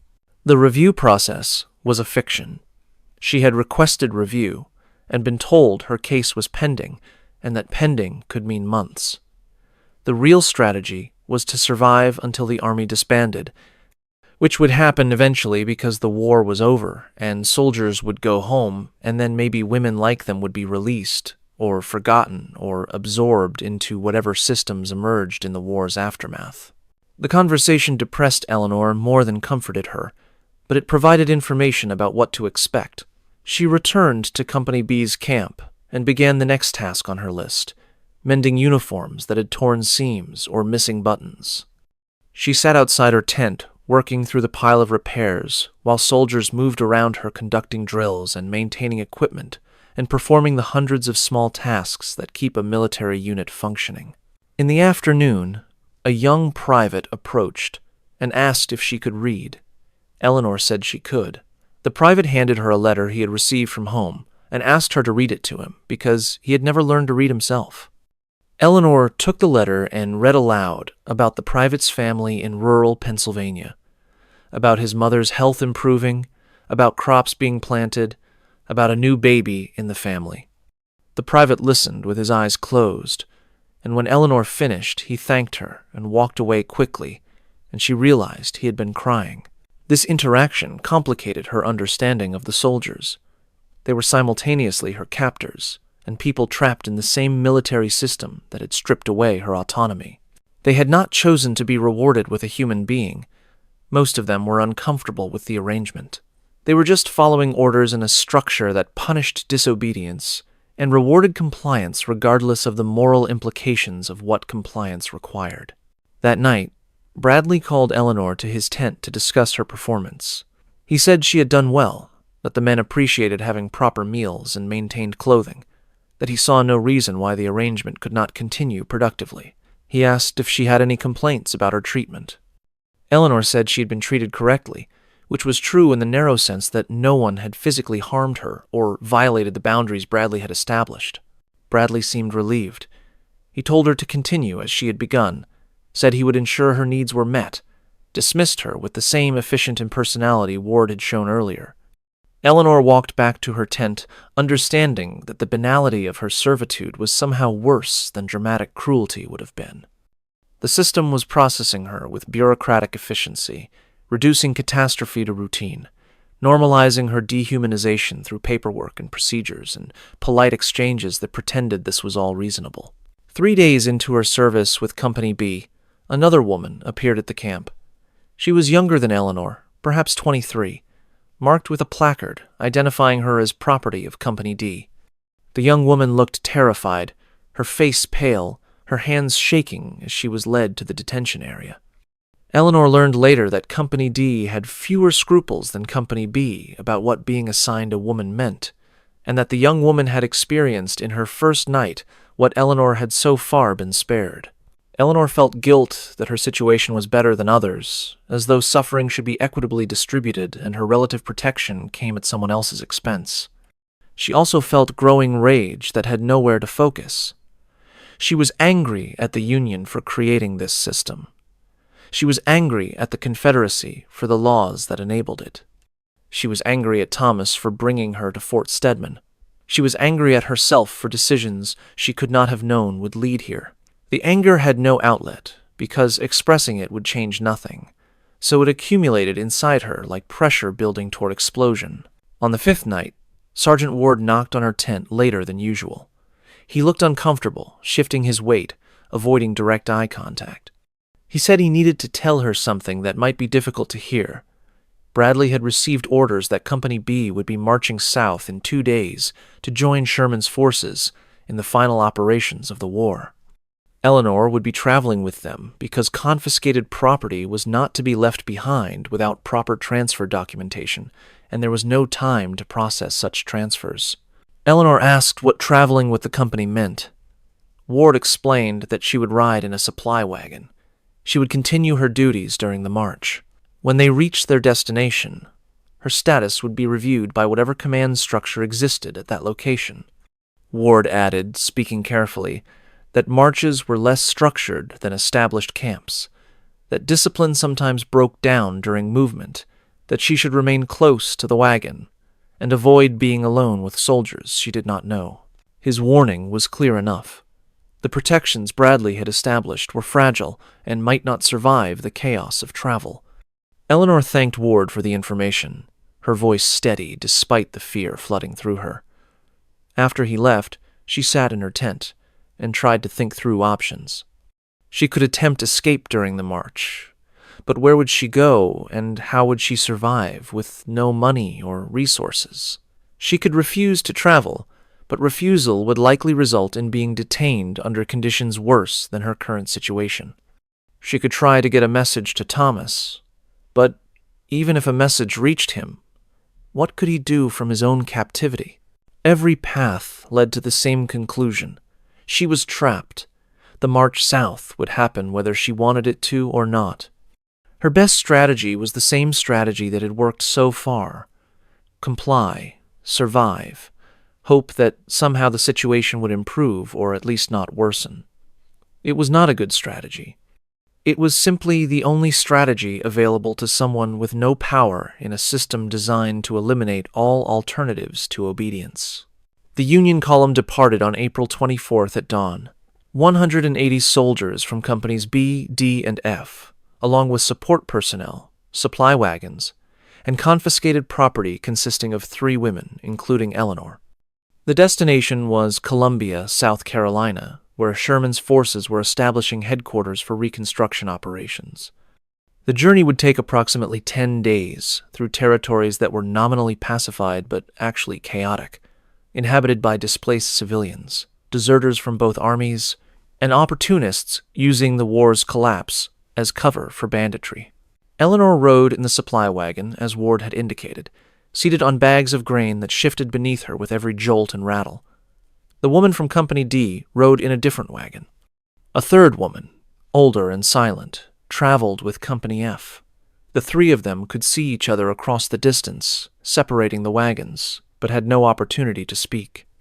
They were isolated together, visible to each other, but unable to communicate or provide mutual support. The first 2 days of travel were uneventful in the sense that nothing dramatically terrible occurred, though the baseline of terrible was already so high that merely maintaining the status quo counted as success. Eleanor cooked meals at rest stops. She washed clothing in streams where the column paused for water. She performed her assigned tasks with mechanical efficiency, while her mind drifted to questions about what was happening and what would happen next. Thomas was somewhere in this column, marching with other Confederate prisoners under guard. Eleanor caught glimpses of him occasionally when the prisoners' section of the column passed near the supply wagons during breaks. He looked gaunt, his uniform filthy, his face marked with bruises from she did not know what. She wanted to call out to him, but understood that drawing attention would only create problems. Their eyes met once across 50 yards of distance. His expression was so full of pain and shame that she had to look away. On the 3rd day, they passed through a town that had been burned. Whether by Confederate forces retreating or Union forces advancing, Eleanor could not determine. The buildings were blackened shells. No people were visible. The smell of ash and rot hung in the air. The column moved through quickly, soldiers nervous, officers scanning the ruins for threats. This was what Sherman's march to the sea had created, and these empty towns were what waited for everyone moving through the South's corpse. That night the column camped in an open field. Tents were erected with practiced speed. Fires were lit for cooking. Eleanor performed her evening duties while trying not to think about Ward's warning that discipline broke down during marches. So far, the soldiers had maintained boundaries, but she noticed differences in how they looked at her now compared to at the established camp. More staring, more comments whispered among themselves. The structure that had kept them restrained was eroding with each mile of travel. After dark, a lieutenant approached Ward and said Bradley wanted to see Eleanor. Ward looked unhappy but escorted her to Bradley's tent. Inside, Bradley sat at a folding desk reviewing maps by lamplight. He looked exhausted, his face deeply lined, his movements slow. He told Eleanor to sit, then stared at the maps without speaking for several seconds. Finally, he said he wanted to discuss a complication. Colonel Carrington, who commanded the column, had received complaints from officers of Companies D and F. They argued that Company B had received the most valuable confiscated property, Eleanor being a captain's wife and therefore higher status than the other women, and that this allocation was unfair to units that had also contributed to Fort Stedman's capture. They were requesting redistribution to ensure equitable treatment among units. Eleanor felt ice in her stomach. She asked what redistribution meant. Bradley said it meant transferring her to a different company so that all units had equal access to confiscated property of similar value. He opposed the redistribution, had argued against it with Carrington, But his arguments had been overruled. The transfer would occur the following day. She would be reassigned to Company D. The words hit Eleanor like physical blows. Company D, where the young woman had experienced in one night what Eleanor had been spared for days, where discipline was demonstrably weaker, where whatever protections Bradley had provided would not exist. She heard herself asking if there was any way to prevent the transfer. Bradley said he had exhausted his options within the command structure. He suggested she could file a grievance, but grievances took weeks to process and would not stop the immediate transfer. Eleanor asked what would happen to her after the transfer. Bradley's silence was answer enough. He had no power to protect her in another company. He could not guarantee her treatment would meet standards. He was sorry. That was all he could offer. Sorry. She returned to her tent and lay awake through the night. Her mind created scenarios of what the next day would bring, each scenario worse than the last. She considered escape more seriously than before. Maybe in the darkness she could slip away from the camp, disappear into the countryside, find somewhere to hide. But practical considerations defeated the fantasy. She had no knowledge of the territory. She had no supplies. Recapture was nearly certain, and recapture would result in punishment that would eliminate whatever marginal protections she still enjoyed. At dawn, before the transfer could occur, something unexpected happened. Scouts reported that a band of Confederate guerrillas had been spotted 2 miles east, possibly planning to attack the column to liberate prisoners. Carrington ordered the column to prepare for possible combat. All non-essential personnel, including confiscated property, were to be moved to the center of the defensive formation for protection. The guerrilla attack never materialized. Either the scouts had been wrong or the guerrillas had retreated when they saw the column's size. But the threat changed Carrington's priorities. He decided that transferring confiscated property between companies during active march was too administratively complicated given the security situation. The transfer was postponed until they reached Columbia. Eleanor had been granted a reprieve, temporary and fragile, but a reprieve nonetheless. She understood that the postponement only delayed inevitable disaster rather than preventing it, but delay meant more time to think, to plan, to hope that something might change before the situation became completely untenable. The march continued. The landscape shifted from burned towns to forests to more open farmland. They encountered refugees moving north, families with possessions loaded on carts, hollow-eyed children who stared at the column without expression. Some refugees begged for food. The column gave minimal assistance, enough to avoid appearing cruel, but not enough to actually help. There was a calculus to wartime charity. Give too much, and you depleted your own supplies. Give too little, and you violated the self-image soldiers wanted to maintain about being liberators rather than conquerors. On the 6th day, they crossed into South Carolina. The soldiers' mood shifted. They were closer to their destination. The end of the march felt attainable. But the proximity also created tension. Units that had tolerated each other's presence were now competing for recognition and rewards that would be distributed when they reached Columbia. The competition extended to confiscated property. Officers from Companies D and F renewed their complaints about distribution inequity. Carrington repeated that the issue would be resolved at Columbia. Eleanor developed a routine of hypervigilance during these days. She monitored where soldiers were positioned relative to her wagon. She noted which men stared too long and which looked away. She mapped the camp's layout each night, identifying where guards were posted and where gaps in security might exist if escape became necessary. She was preparing for worst-case scenarios while hoping they would not materialize, a cognitive strategy that exhausted her but kept her focused on something other than despair. Ward noticed her vigilance and tried to reassure her. He said that once they reached Columbia, higher command would review all confiscation cases. The Army was transitioning from combat to occupation, and occupation required different procedures. There was a chance, perhaps a small chance, that Eleanor would be released as part of the transition. Ward did not sound convinced by his own reassurance, but the effort to provide it meant something.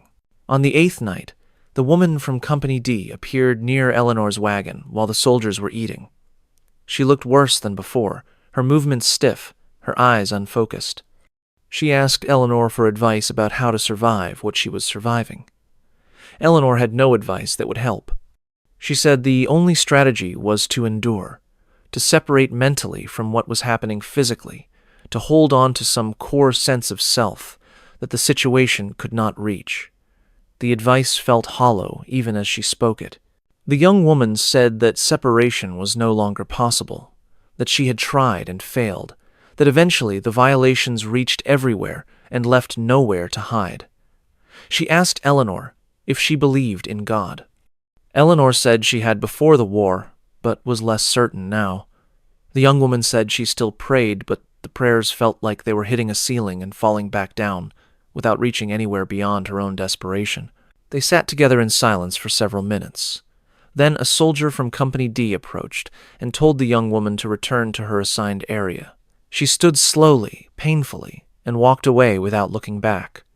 Eleanor watched her go and understood that she was witnessing her own future, that whatever was happening to this woman would soon be happening to her when the redistribution occurred. The column reached the outskirts of Columbia on the 10th day. The city had been burned during Sherman's march, though whether by deliberate Union policy or by accident remained disputed. Large sections were ruins. The Capitol building still stood, but its grounds were charred. Refugees crowded makeshift camps outside the city. Union soldiers patrolled streets where civilians moved with the careful neutrality of people trying to avoid attention from occupying forces. The column was directed to a camp established on what had been a plantation before the war. The main house was being used as officer quarters. The fields had been converted to tent cities housing thousands of soldiers awaiting orders for their next deployment, or for demobilization that might come eventually, but seemed perpetually delayed. Eleanor was taken to a processing center where her status would be reviewed. The review consisted of a clerk asking her name, confirming her documentation, and telling her to wait in a holding area while officers determined her final disposition. She waited for 6 hours in a tent with 30 other women, all of them confiscated property from various units, all of them in similar states of fear and exhaustion. No determination was made that day, or the next, or the day after. The bureaucratic machinery that had processed her into captivity now seemed incapable of processing her out of it. She remained in limbo, not transferred to Company D as threatened, but not released or reassigned elsewhere. She simply waited while officers attended to more pressing matters, and her case sat in a stack of files that no one had time to review. The Columbia camp sprawled across 300 acres of what had been productive farmland before the war turned it into military infrastructure. At its peak in late April of 1865, the camp housed approximately 8,000 Union soldiers, 2,000 Confederate prisoners, and an indeterminate number of civilian detainees, refugees, and confiscated property whose status blurred the lines between these categories. The camp's organization reflected military logic carried to bureaucratic extremes. Everything was numbered, categorized, assigned to specific locations on maps that officers consulted constantly. Company B was in Sector 7. Confederate prisoners occupied Sector 12 under heavy guard. Civilian detainees and confiscated property were held in Sector 15. A collection of tents surrounded by rope perimeter and patrolled by soldiers who seemed simultaneously bored and nervous about what might happen if discipline collapsed. Eleanor was assigned to Tent 43 in Sector 15, along with 7 other women. They slept on bedrolls, placed so close together that rolling over in the night meant disturbing neighbors. The tent smelled of unwashed bodies and fear. Privacy was impossible. Conversation was discouraged by guards who periodically entered to conduct counts and searches for contraband. That was never specified, but apparently recognizable to anyone who possessed it. The other women in Tent 43 had similar stories with variations in detail. A plantation owner's wife from Virginia, a doctor's wife from Tennessee, 2 sisters, daughters of a merchant from Alabama, a woman who would not give her name or background and spent most of her time staring at the tent wall. All of them had been confiscated. All of them had been promised review and release that had not materialized. All of them were trapped in a system that seemed to have forgotten them while simultaneously preventing them from leaving. During the day, Eleanor and the others were assigned to work details supporting camp operations. The work was physically exhausting, but mentally numbing in ways that provided escape from thinking too much about circumstances. Eleanor was assigned to the laundry detail, washing uniforms for hundreds of soldiers, her hands raw from harsh soap and cold water, her back aching from bending over washboards for 10 hours at a stretch. Other women worked in kitchens, preparing meals on a scale that required industrial rather than domestic cooking skills. Some worked in the camp's rudimentary hospital, assisting physicians with wounded soldiers whose injuries were infected or healing poorly. A few worked as clerks, copying documents for officers who generated paperwork at rates that seemed to exceed their ability to process it. The work was unpaid. Confiscated property did not receive wages because wages implied a voluntary labor relationship rather than the compulsory relationship that actually existed. The women received food rations, minimal clothing, and access to a communal latrine that offered no privacy. These provisions were calculated to keep them alive and functional, but not to provide anything resembling dignity or autonomy. Eleanor discovered that the camp operated according to informal hierarchies that existed alongside the official military structure. Certain sergeants had more practical authority than their ranks suggested. Certain civilian clerks controlled access to officers who made decisions about individual cases. Knowing these hierarchies, understanding who had real power versus who appeared to have power, was essential to navigating the system effectively. Sergeant Caleb Ward remained Eleanor's primary contact with Company B. He visited Sector 15 weekly, officially to check on confiscated property assigned to his unit, actually to ensure Eleanor was not being mistreated beyond the baseline mistreatment inherent in her situation. During these visits, he brought small items that made survival marginally less unbearable: an extra blanket, soap that did not burn skin, a book that Eleanor could read during the few minutes of free time she managed to carve out each day. Ward never explained why he was helping her. Perhaps he felt guilty about the system he participated in. Perhaps she reminded him of his wife back in Pennsylvania. Perhaps he was simply a decent person trying to maintain decency in circumstances designed to make decency impossible. Eleanor did not ask his motivations, because asking might obligate her to gratitude she could not feel. She accepted the help because refusing it would be stupid, but acceptance did not mean forgiveness for his complicity in the system that imprisoned her. Through Ward, Eleanor learned fragments of information about Thomas. He was being held in the Confederate prisoner section of Sector 12.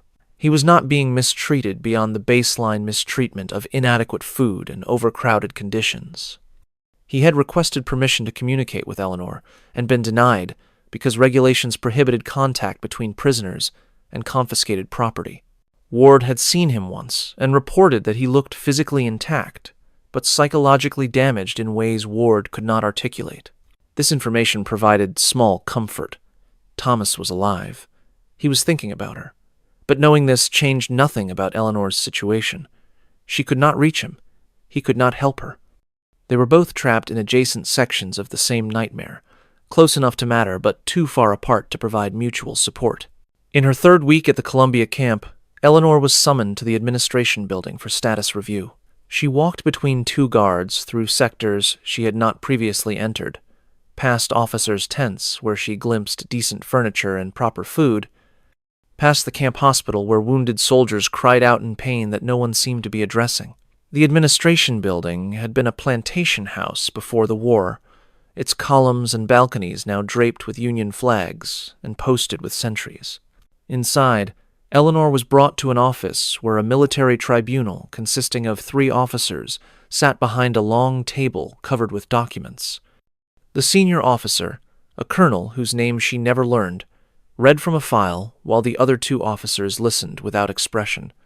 The file contained Eleanor's biographical information, her husband's military record, her confiscation documentation, and notes from various officers about her conduct and work performance. The colonel asked Eleanor a series of questions. Did she remain loyal to the Confederate cause? Did she acknowledge Union authority? Would she swear an oath of loyalty to the United States government?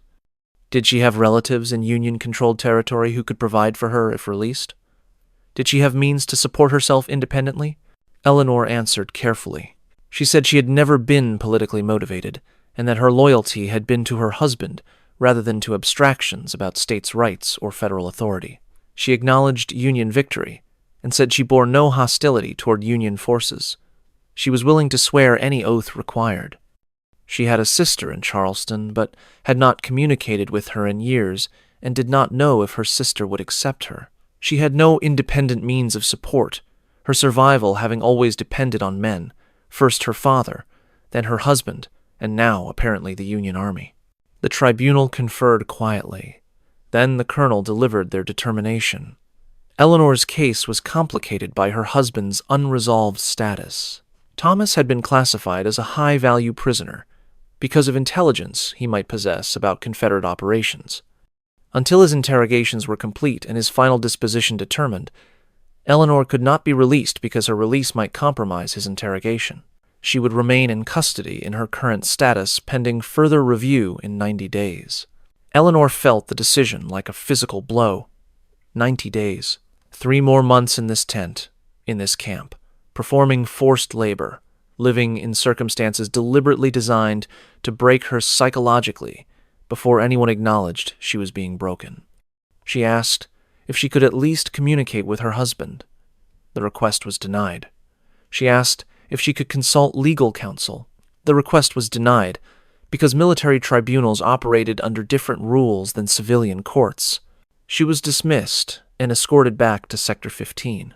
That night she lay on her bedroll and allowed herself to acknowledge defeat. She had complied with every requirement. She had maintained dignity in situations designed to strip dignity away. She had cooperated and endured, and hoped that cooperation would earn her mercy. But the system did not care about her cooperation. The system operated according to its own logic that had nothing to do with her behavior or her worth as a human being. The woman who never gave her name lay nearby and spoke for the first time in days. She said that fighting the system was futile because the system was designed to win. The only real choice was how you lost. You could lose with your sense of self intact, maintaining internal resistance even as you performed external compliance. Or you could lose completely, allowing the system to hollow you out until you became whatever it needed you to be. Most women chose the second option because the first required strength that prolonged captivity eventually depleted. Eleanor asked which option the woman had chosen. The woman said she chose the second because the first hurt too much. She had been in camps like this one for 8 months, transferred between units, used and discarded and reassigned, and at some point she stopped being a person and became a function. The transformation had saved her life by making that life no longer worth preserving. The conversation ended because talking about these things required energy neither woman possessed. They lay in silence, listening to the sounds of the camp at night. Guards talking, women crying. The wind moving through canvas that provided the illusion of shelter while actually protecting nothing. Eleanor closed her eyes and tried to sleep, but sleep required peace that was inaccessible in this place. The weeks that followed developed a rhythm of monotonous suffering. Wake before dawn, work detail, minimal food, more work, sleep, repeat. Days blurred together, distinguished only by small variations that hardly qualified as events. A different guard on duty, rain that turned the camp to mud, a rumor that demobilization was accelerating and camps would close soon. Eleanor developed survival strategies that other women taught her. Separate mentally during work, letting your body perform tasks while your mind retreated to memories or fantasies or mathematical calculations that required focus without emotional engagement. Ration hope, because excessive hope, followed by disappointment, was more damaging than maintaining low expectations. Find something, anything, to look forward to each day, even if it was just the moment of sitting down after hours of standing, or the taste of water after thirst. These strategies worked until they did not. In Eleanor's case, the breakdown came during her 6th week at Columbia. She was washing uniforms when she noticed one marked with initials she recognized as Thomas's. She held the fabric and smelled it and recognized beneath the dirt and sweat some remnant of the person she had married years earlier when everything was different. The recognition broke something in her that had remained intact until that moment. She collapsed beside the washing barrel, sobbing in a way she had not permitted herself to sob since Fort Stedman fell. Other women gathered around, some offering comfort, others simply bearing witness because witness was all they could offer. A guard approached and demanded she return to work. She could not stop crying. The guard threatened punishment for refusing orders. Another woman intervened, explaining that Eleanor would return to work momentarily, that this was temporary breakdown. That force would only escalate the situation. Eventually, Eleanor regained enough control to stand and resume washing, but the breakdown had revealed how close she was to complete collapse, how the appearance of functioning concealed internal devastation that would eventually overwhelm whatever strength she had left. That night, she wrote a letter to Thomas on paper Ward had given her. She knew the letter would not be delivered, but writing it provided structure for thoughts that were becoming chaotic. In the letter, she explained what had happened since Fort Stedman. She described the confiscation, the assignment to Company B, the march, the camp, the tribunal. She told him she was not sure how much longer she could endure, that something essential was breaking inside her, that she needed him to know she had tried her best but might not be strong enough for what was required. She signed the letter with her full name, Eleanor Patterson Hale, because using her full name felt like claiming identity the system was trying to erase. The letter would never reach Thomas. Eleanor kept it folded in the Bible her father had given her years earlier, one of the few possessions she had managed to retain.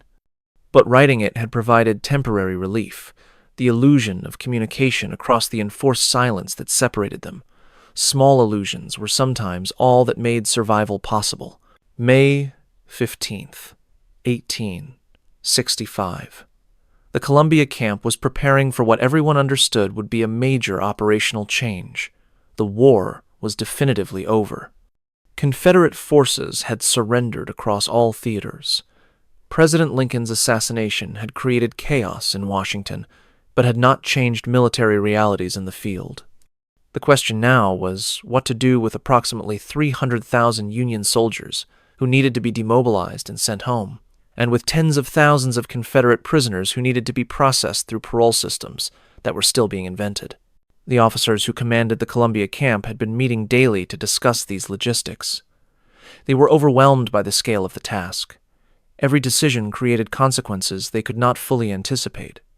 Release too many soldiers too quickly, and you risked creating lawless bands of armed men with no structure to contain them. Release too few, and you extended the enormous costs of maintaining armies that served no current military purpose. Similar calculations applied to prisoners and civilian detainees whose status was ambiguous and whose fate depended on policies that were still being debated in Washington. On the evening of May 15th, Colonel Carrington received urgent orders from General Sherman's headquarters in Raleigh. Confederate guerrillas were reportedly operating in the territory between Columbia and Charlotte, attacking supply lines and targeting Union personnel.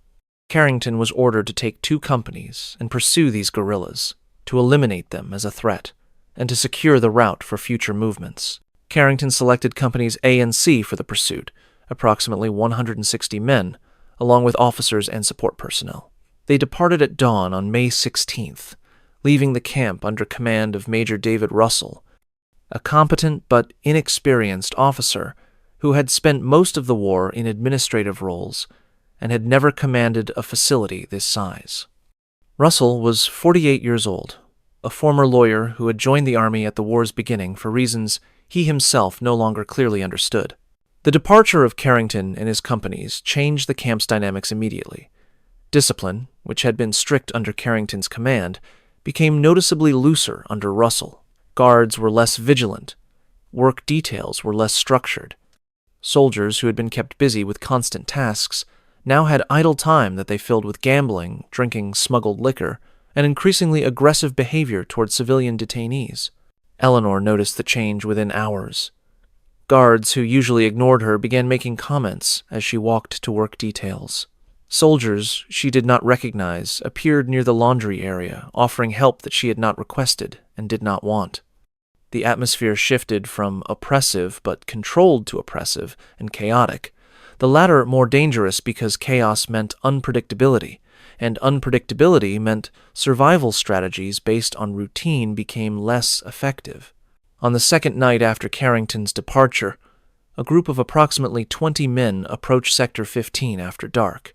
They were not regular Union soldiers, but rather civilian irregulars, guerrillas loyal to the Union cause, bushwhackers who had fought their own war against Confederates in the hills and mountains, and who had come to the camp looking for what they called justice, but what Eleanor immediately recognized as revenge. These men had lost homes, families, livelihoods to Confederate raids. They had spent 4 years watching their communities burn while they hid in forests and conducted hit-and-run attacks against superior forces. Now the war was over, and they wanted compensation for their suffering, and they had heard that the Columbia camp held the wives of Confederate officers, women whose comfortable lives had been funded by the system that destroyed the irregulars' world. Major Russell tried to turn them away. He explained that civilian detainees were under military protection and that irregulars had no authority over them. The irregulars argued that military protection applied only to legitimate prisoners of war and that Confederate wives were not prisoners but confiscated property subject to the treatment of property. The argument became heated. Russell repeated that he would not permit civilians to enter Sector 15. The irregulars said they would take the issue to higher command, but higher command was with Carrington pursuing guerrillas 40 miles away, and the irregulars knew this. They had timed their arrival to coincide with Carrington's absence. They left Russell's office but did not leave the camp. Instead, they moved to an area on the camp's periphery and established their own encampment, making clear they intended to wait until circumstances changed in their favor. Word of the confrontation spread through Sector 15 within hours. The women understood what it meant. Their protection depended on Russell's willingness to enforce regulations against people who had no legal obligation to obey him. And Russell was one man with limited forces against 20 armed irregulars, who had spent years becoming experts at violence. The women began preparing for scenarios they did not discuss explicitly, but which everyone understood might be coming. Eleanor asked Ward what he thought would happen. Ward said honestly that he did not know. Russell was trying to contact Carrington for guidance, but communications were unreliable and responses might take days. The irregulars were waiting for any excuse to claim Russell had lost control of the situation and that they were justified in taking matters into their own hands.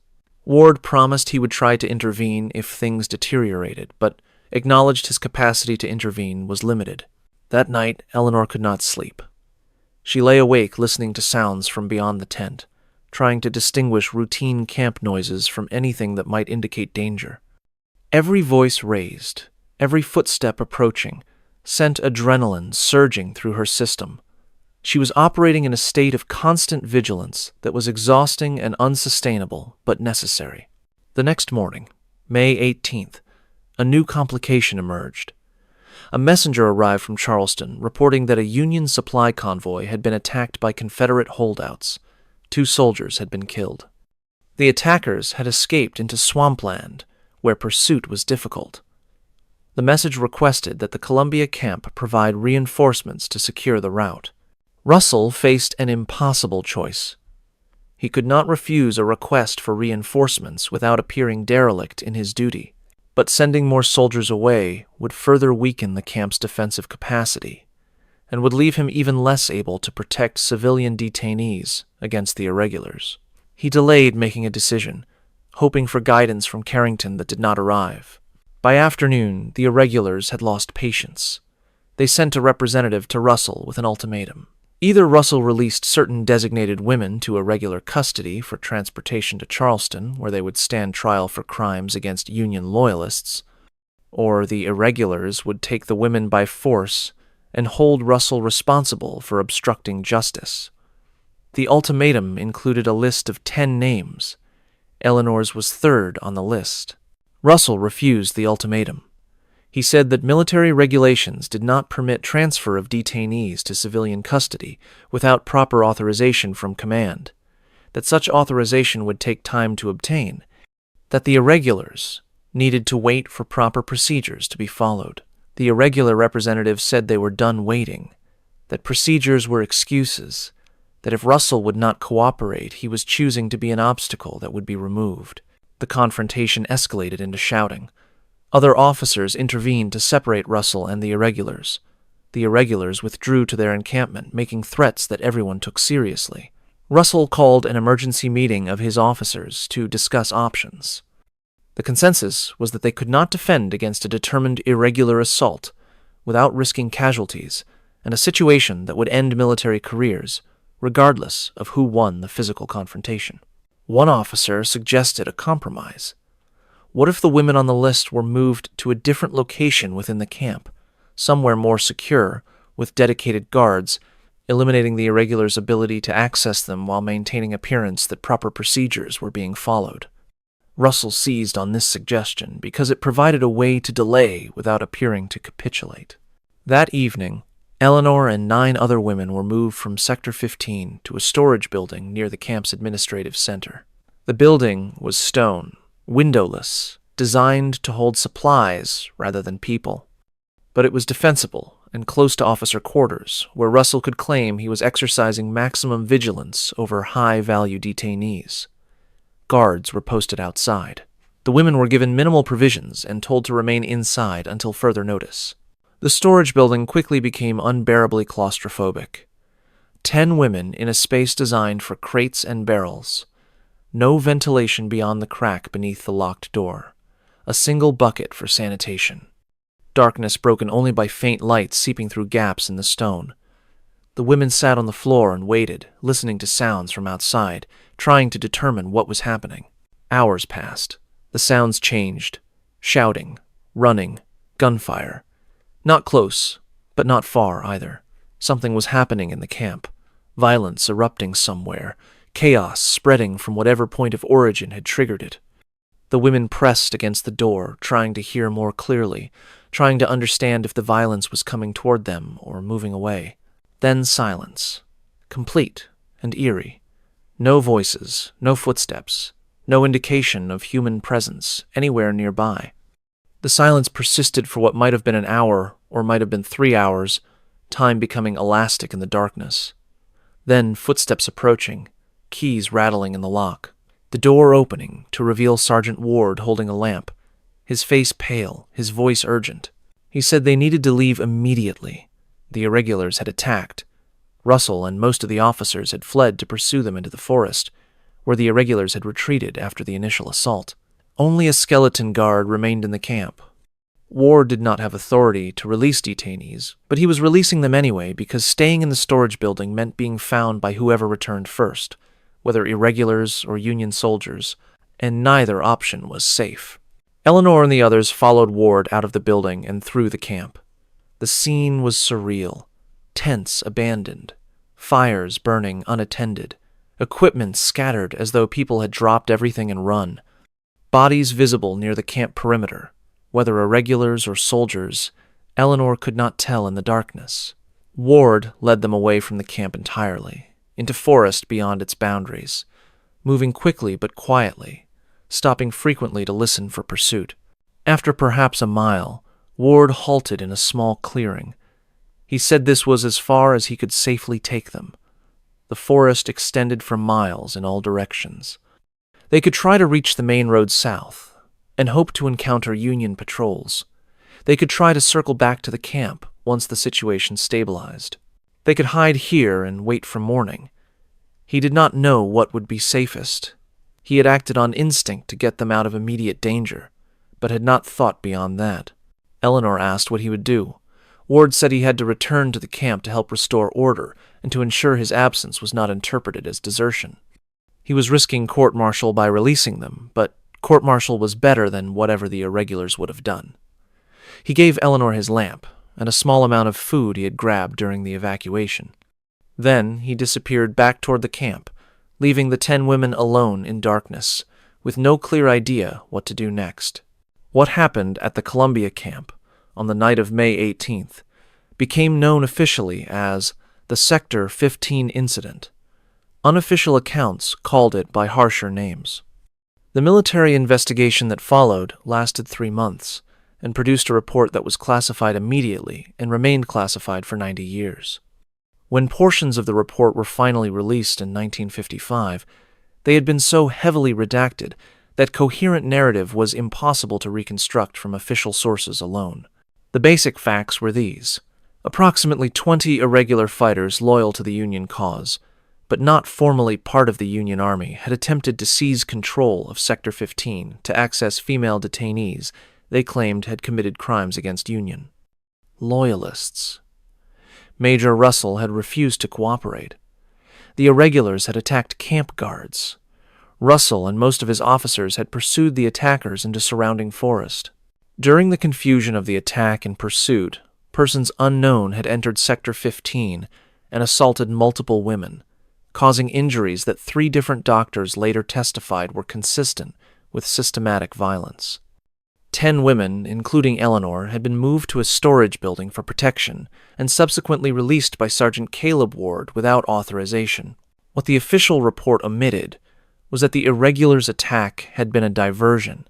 While Russell chased them into the forest, a different group, possibly Union soldiers from the camp itself or possibly additional irregulars who had infiltrated earlier, had entered Sector 15 and spent approximately 2 hours destroying the illusion that military regulations protected anyone.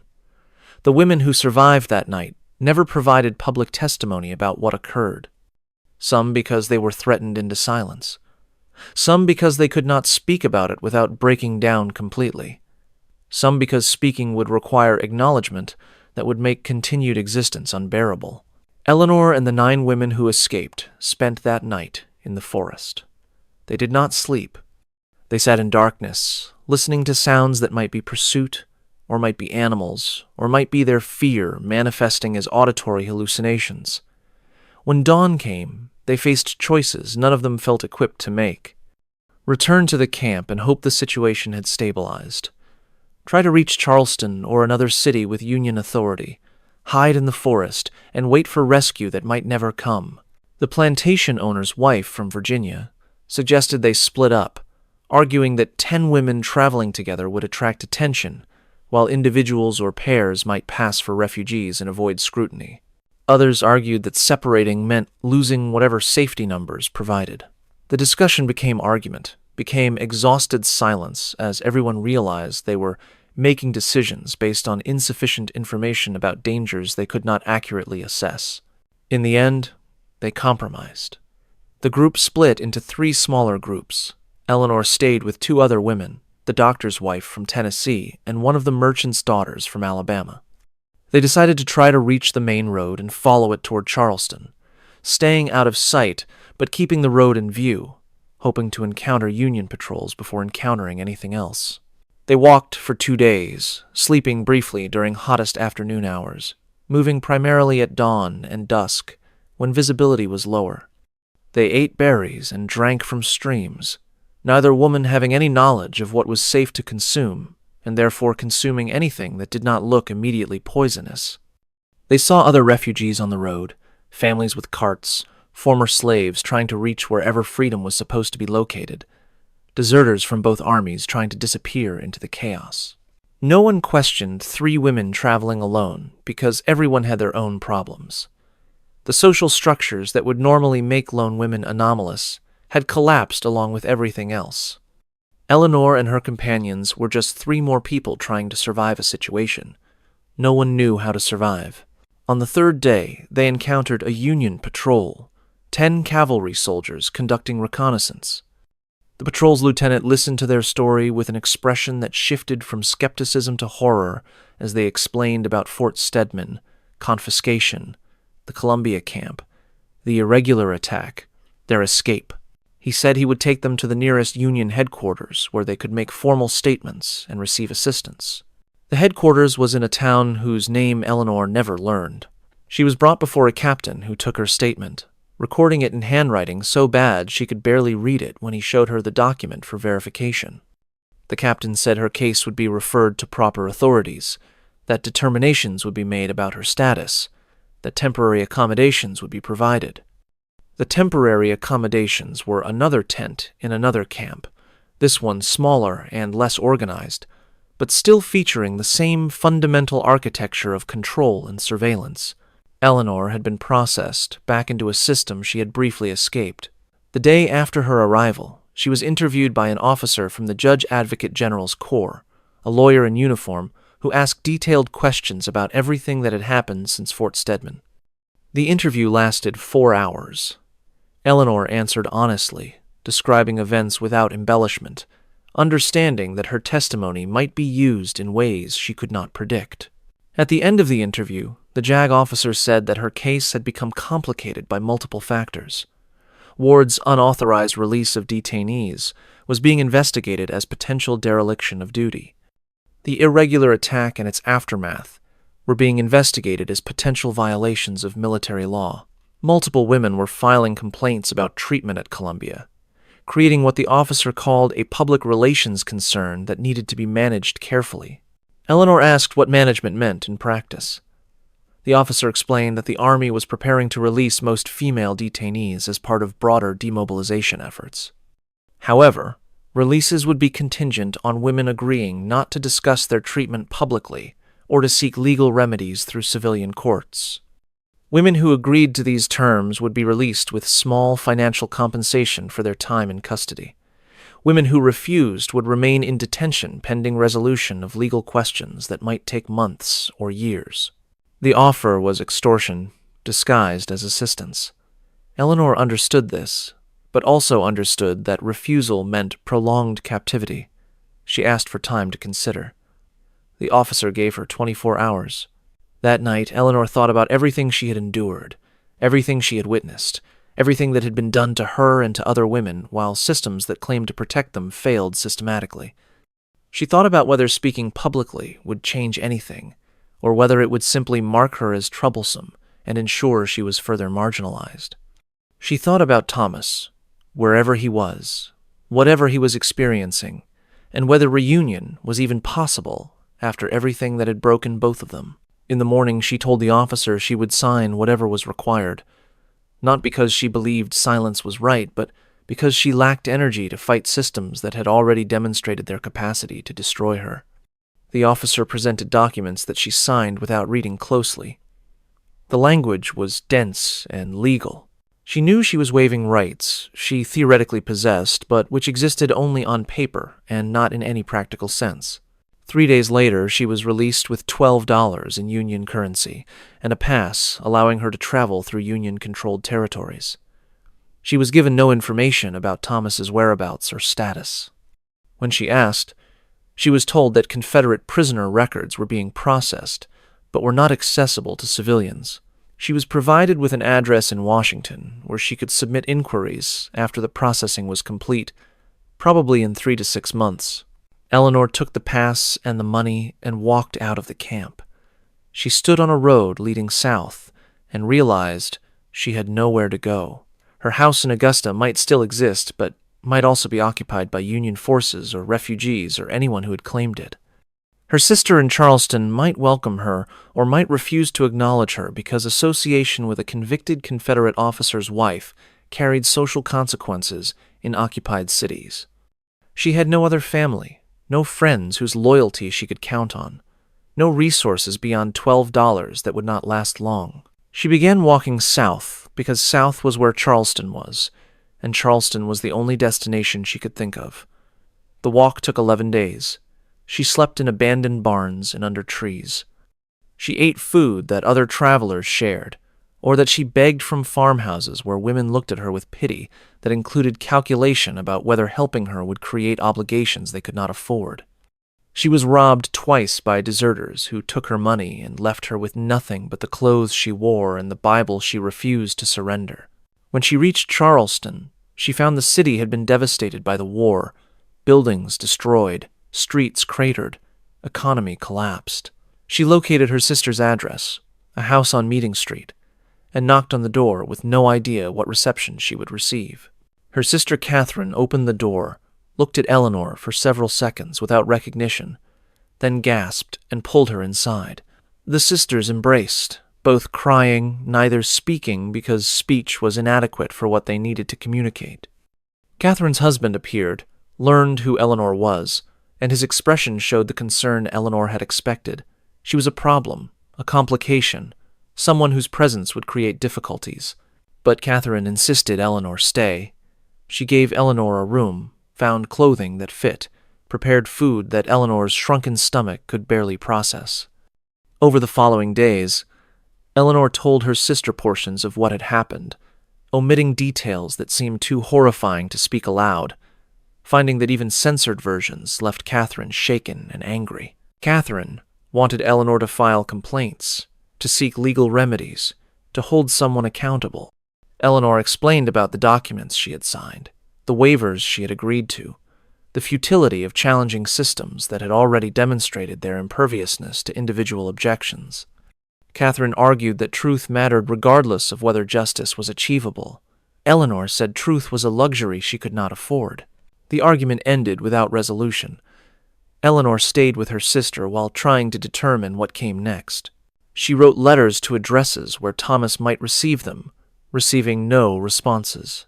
She inquired at Union administrative offices about Confederate prisoner records, being told repeatedly that processing was ongoing and information would be available eventually. She existed in a state of suspended animation, alive but not living, functioning but not whole. 6 months after her release, in December of 1865, Eleanor received a letter. It was from Thomas, written from Georgia, where he had been released on parole. The letter was brief, formal, describing his physical location but not his emotional state. He asked if she wanted to see him. He said he would understand if she did not, that he knew what had happened was unforgivable, that he bore responsibility for bringing her to Fort Stedman and for decisions he made during surrender that led to her confiscation. Eleanor read the letter multiple times, trying to understand what lay beneath the formal language. She wrote a response saying she wanted to see him, that they needed to talk about what had happened and what might be possible now. They arranged to meet in Augusta at the house on Green Street, if it still stood. The house stood, barely. It had been occupied by squatters who had stripped it of everything valuable. The furniture was gone. The floors were damaged. Windows were broken. But the structure remained. Eleanor and Thomas met there in February of 1866, 9 months after Fort Stedman fell. They sat in the empty parlor where Eleanor had once arranged camellias and talked about normal things. Now, neither knew what normal things were or how to access them. Thomas tried to apologize. Eleanor said apologies were insufficient for what had occurred. Thomas agreed, but said he had nothing else to offer. They sat in silence that was worse than argument, because argument would have required energy neither possessed. Over the following weeks, they attempted to rebuild something resembling a marriage. Thomas found work teaching at a school in rural Georgia. Eleanor tried to establish routines that would create structure for days that felt formless and meaningless, but the gap between them was too wide. What they had lost could not be recovered through good intentions or force of will. Eleanor left Thomas in April of 1867, 2 years after Fort Stedman. She did not ask for divorce because divorce required money for lawyers and court procedures. She simply left, taking the few possessions she owned, and returned to Charleston, where her sister accepted her without judgment. For the next several years, Eleanor existed in limbo. She was legally married but functionally separated. She had no income and depended on her sister's charity. She was listed in census records as Eleanor Hale, wife of Thomas Hale, teacher, as though the official categories could capture or constrain the reality they were supposed to describe. She attended church. She helped care for her sister's children. She performed the tasks that women in her position performed, creating the appearance of normal life, while internal reality bore no resemblance to appearance. In 1873, Eleanor disappeared from historical records. Census records do not list her. City directories do not mention her. Church records do not note her death. She simply ceased to exist in documentary terms. What happened to her after 1873 is unknown. She might have died. She might have moved to a different city and changed her name. She might have found some way to build a life that official records did not capture. The ambiguity of her disappearance feels appropriate, given how thoroughly systems work to erase women like her from historical memory. She survived Fort Stedman and confiscation and the Columbia camp, and the night the officers vanished. She survived the walk to Charleston and the fragile reconstruction of something resembling life. But survival does not mean the story has a satisfying conclusion. Sometimes survival just means continuing to exist while carrying wounds that never heal and losses that cannot be articulated. The Fort Stedman confiscations were not unique. Similar incidents occurred at dozens of locations across the collapsing Confederacy in the war's final months. The patterns were remarkably consistent. Confederate forces surrendered.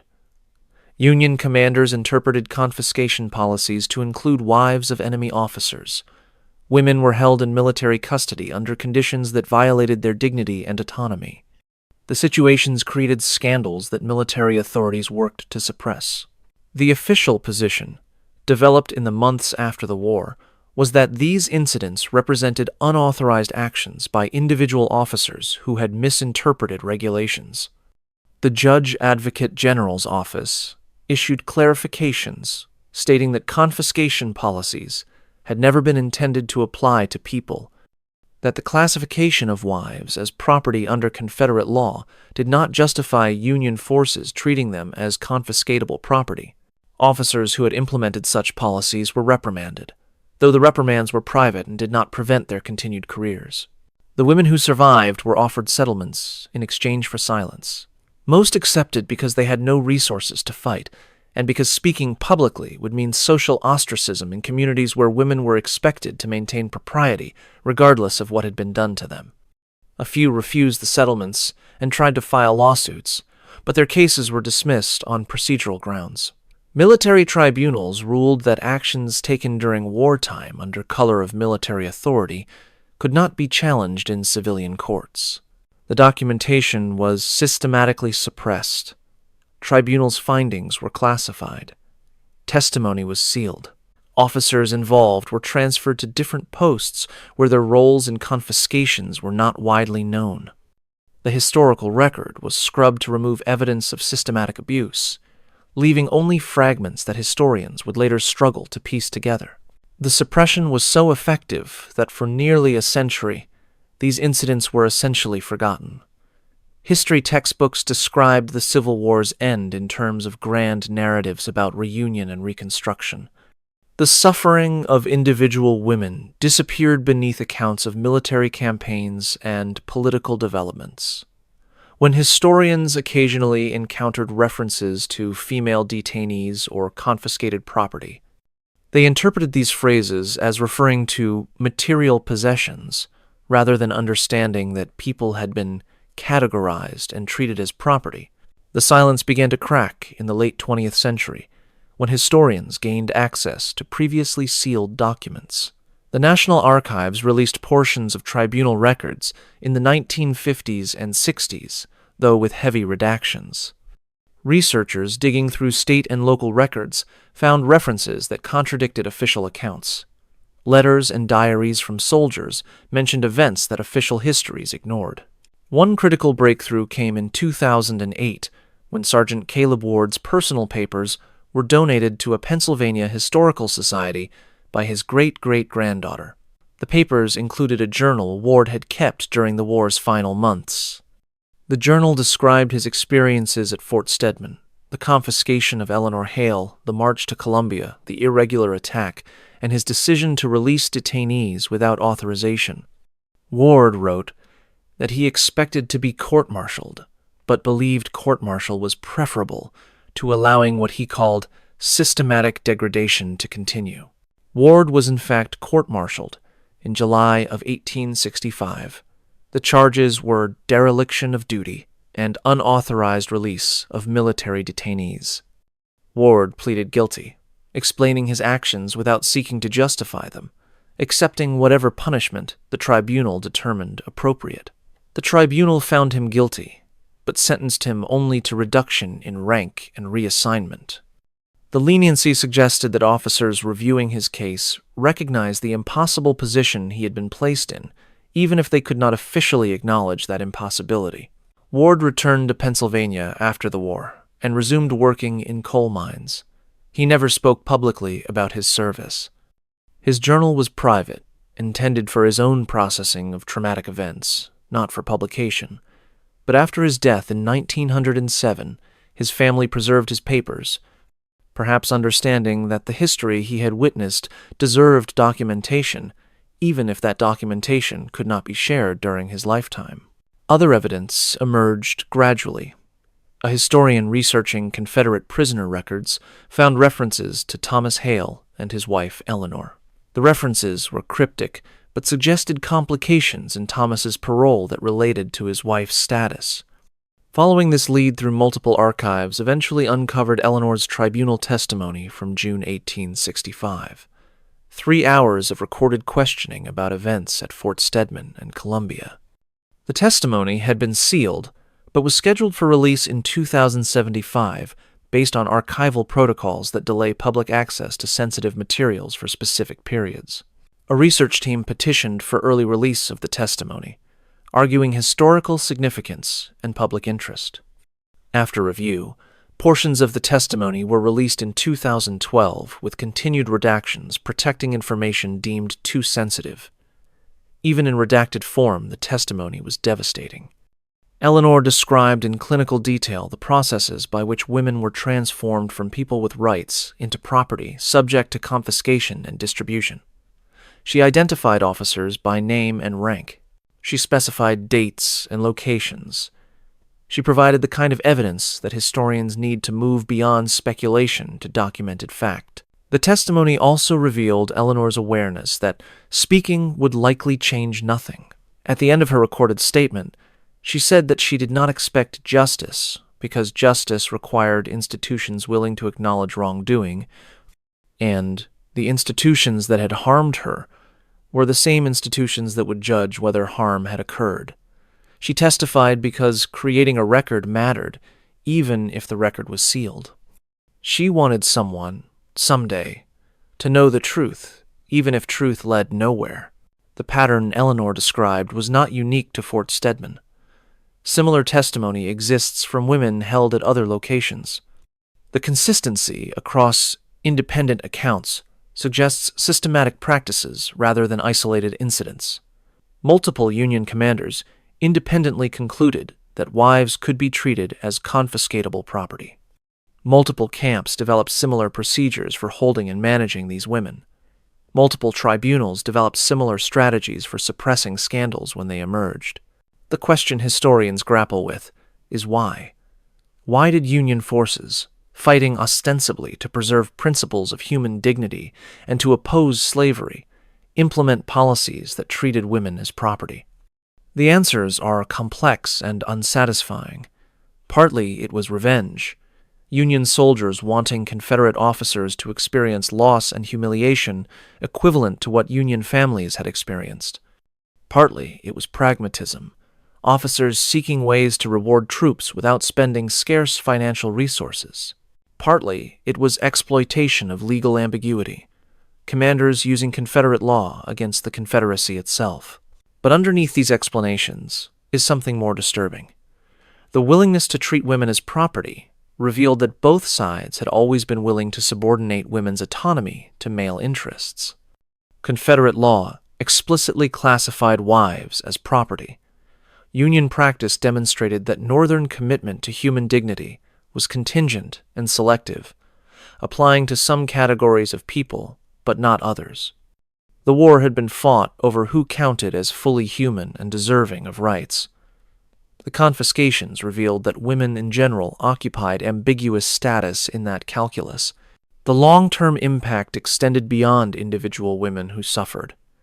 The suppression of these events established precedents for how institutions handle embarrassing revelations, classify documentation, delay public access, settle complaints privately with confidentiality agreements, punish minor officials while protecting senior commanders, shape historical narratives to exclude uncomfortable facts.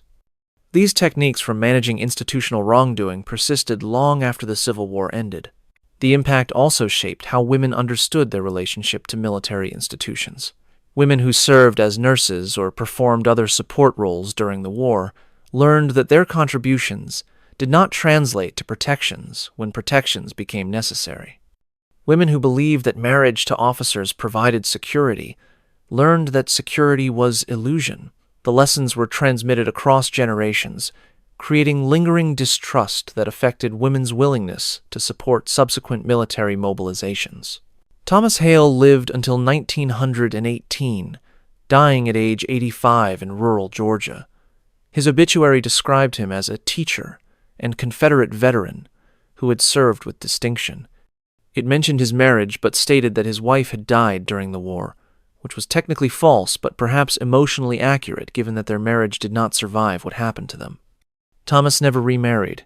He never spoke publicly about Fort Stedman. According to family records that surfaced decades later, he struggled with what would now be recognized as post-traumatic stress disorder, experiencing nightmares and periods of depression that made normal life difficult. Sergeant Caleb Ward's journal contained an entry from 1897, more than 30 years after the war. Ward wrote that he still thought about Eleanor Hale regularly, wondered what had become of her, felt guilt about not having been able to protect her more effectively. He wrote that he had tried to locate her after the war, but had found no trace, as though she had been erased as completely as authorities had erased the documentation of what happened to her. The entry concluded with a question. How many other women had similarly disappeared, and how much suffering had been successfully hidden from history? The question remains unanswered. Historians estimate that between 50 and 200 women were subject to confiscation policies at various locations during the war's final months. The range is wide because documentation is fragmentary and because many incidents were likely never documented at all. Each number represents a person who experienced trauma that should not have occurred, who survived or did not survive, in ways we can only partially reconstruct from surviving evidence. Eleanor Hale's testimony, released in 2012, ended with a statement that has become emblematic for historians studying this period.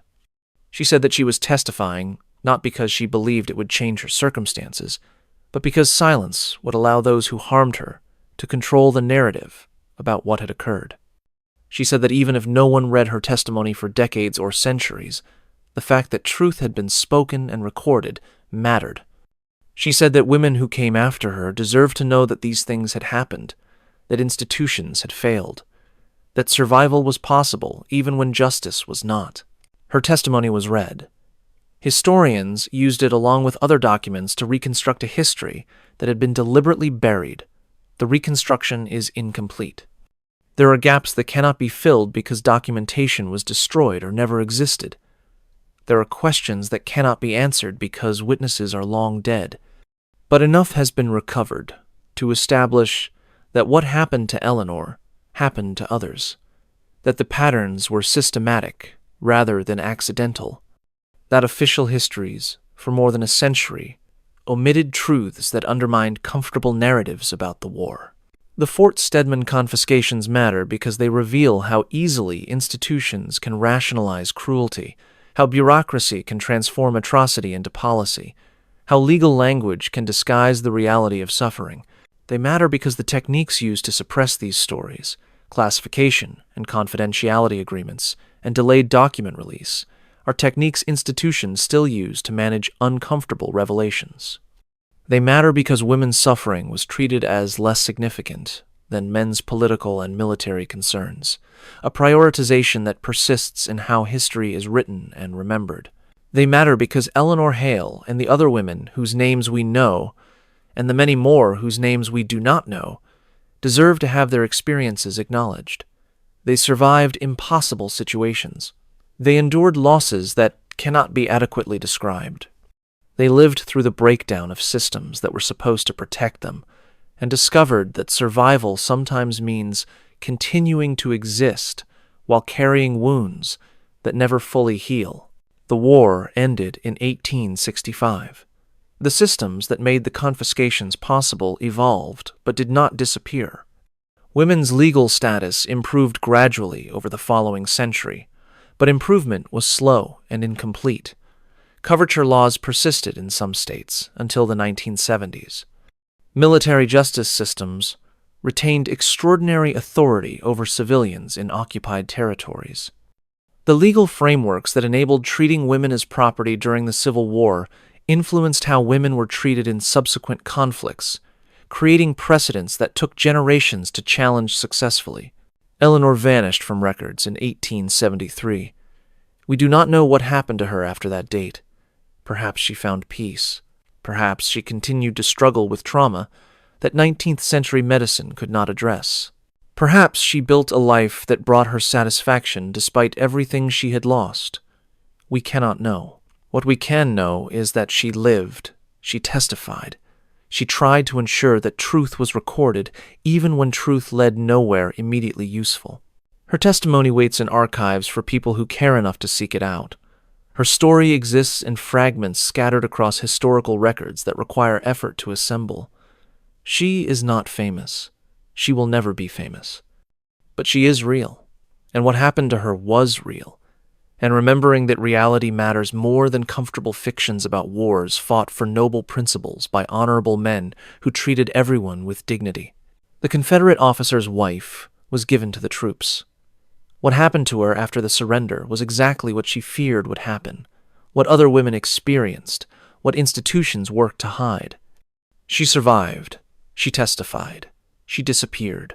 And now, more than 150 years later, historians are slowly recovering the truth that authorities buried. The truth is ugly and disturbing and challenging to narratives we prefer to believe about ourselves. But truth is what history requires, even when truth is painful, even when truth challenges how we understand the past, even when truth reveals that institutions we trust have systematically failed the most vulnerable people they claim to protect. Eleanor Hale's story is finally being told. Others like her deserve the same acknowledgement. The work of recovery continues. More documents will be released, more stories will emerge, more women will be remembered instead of erased.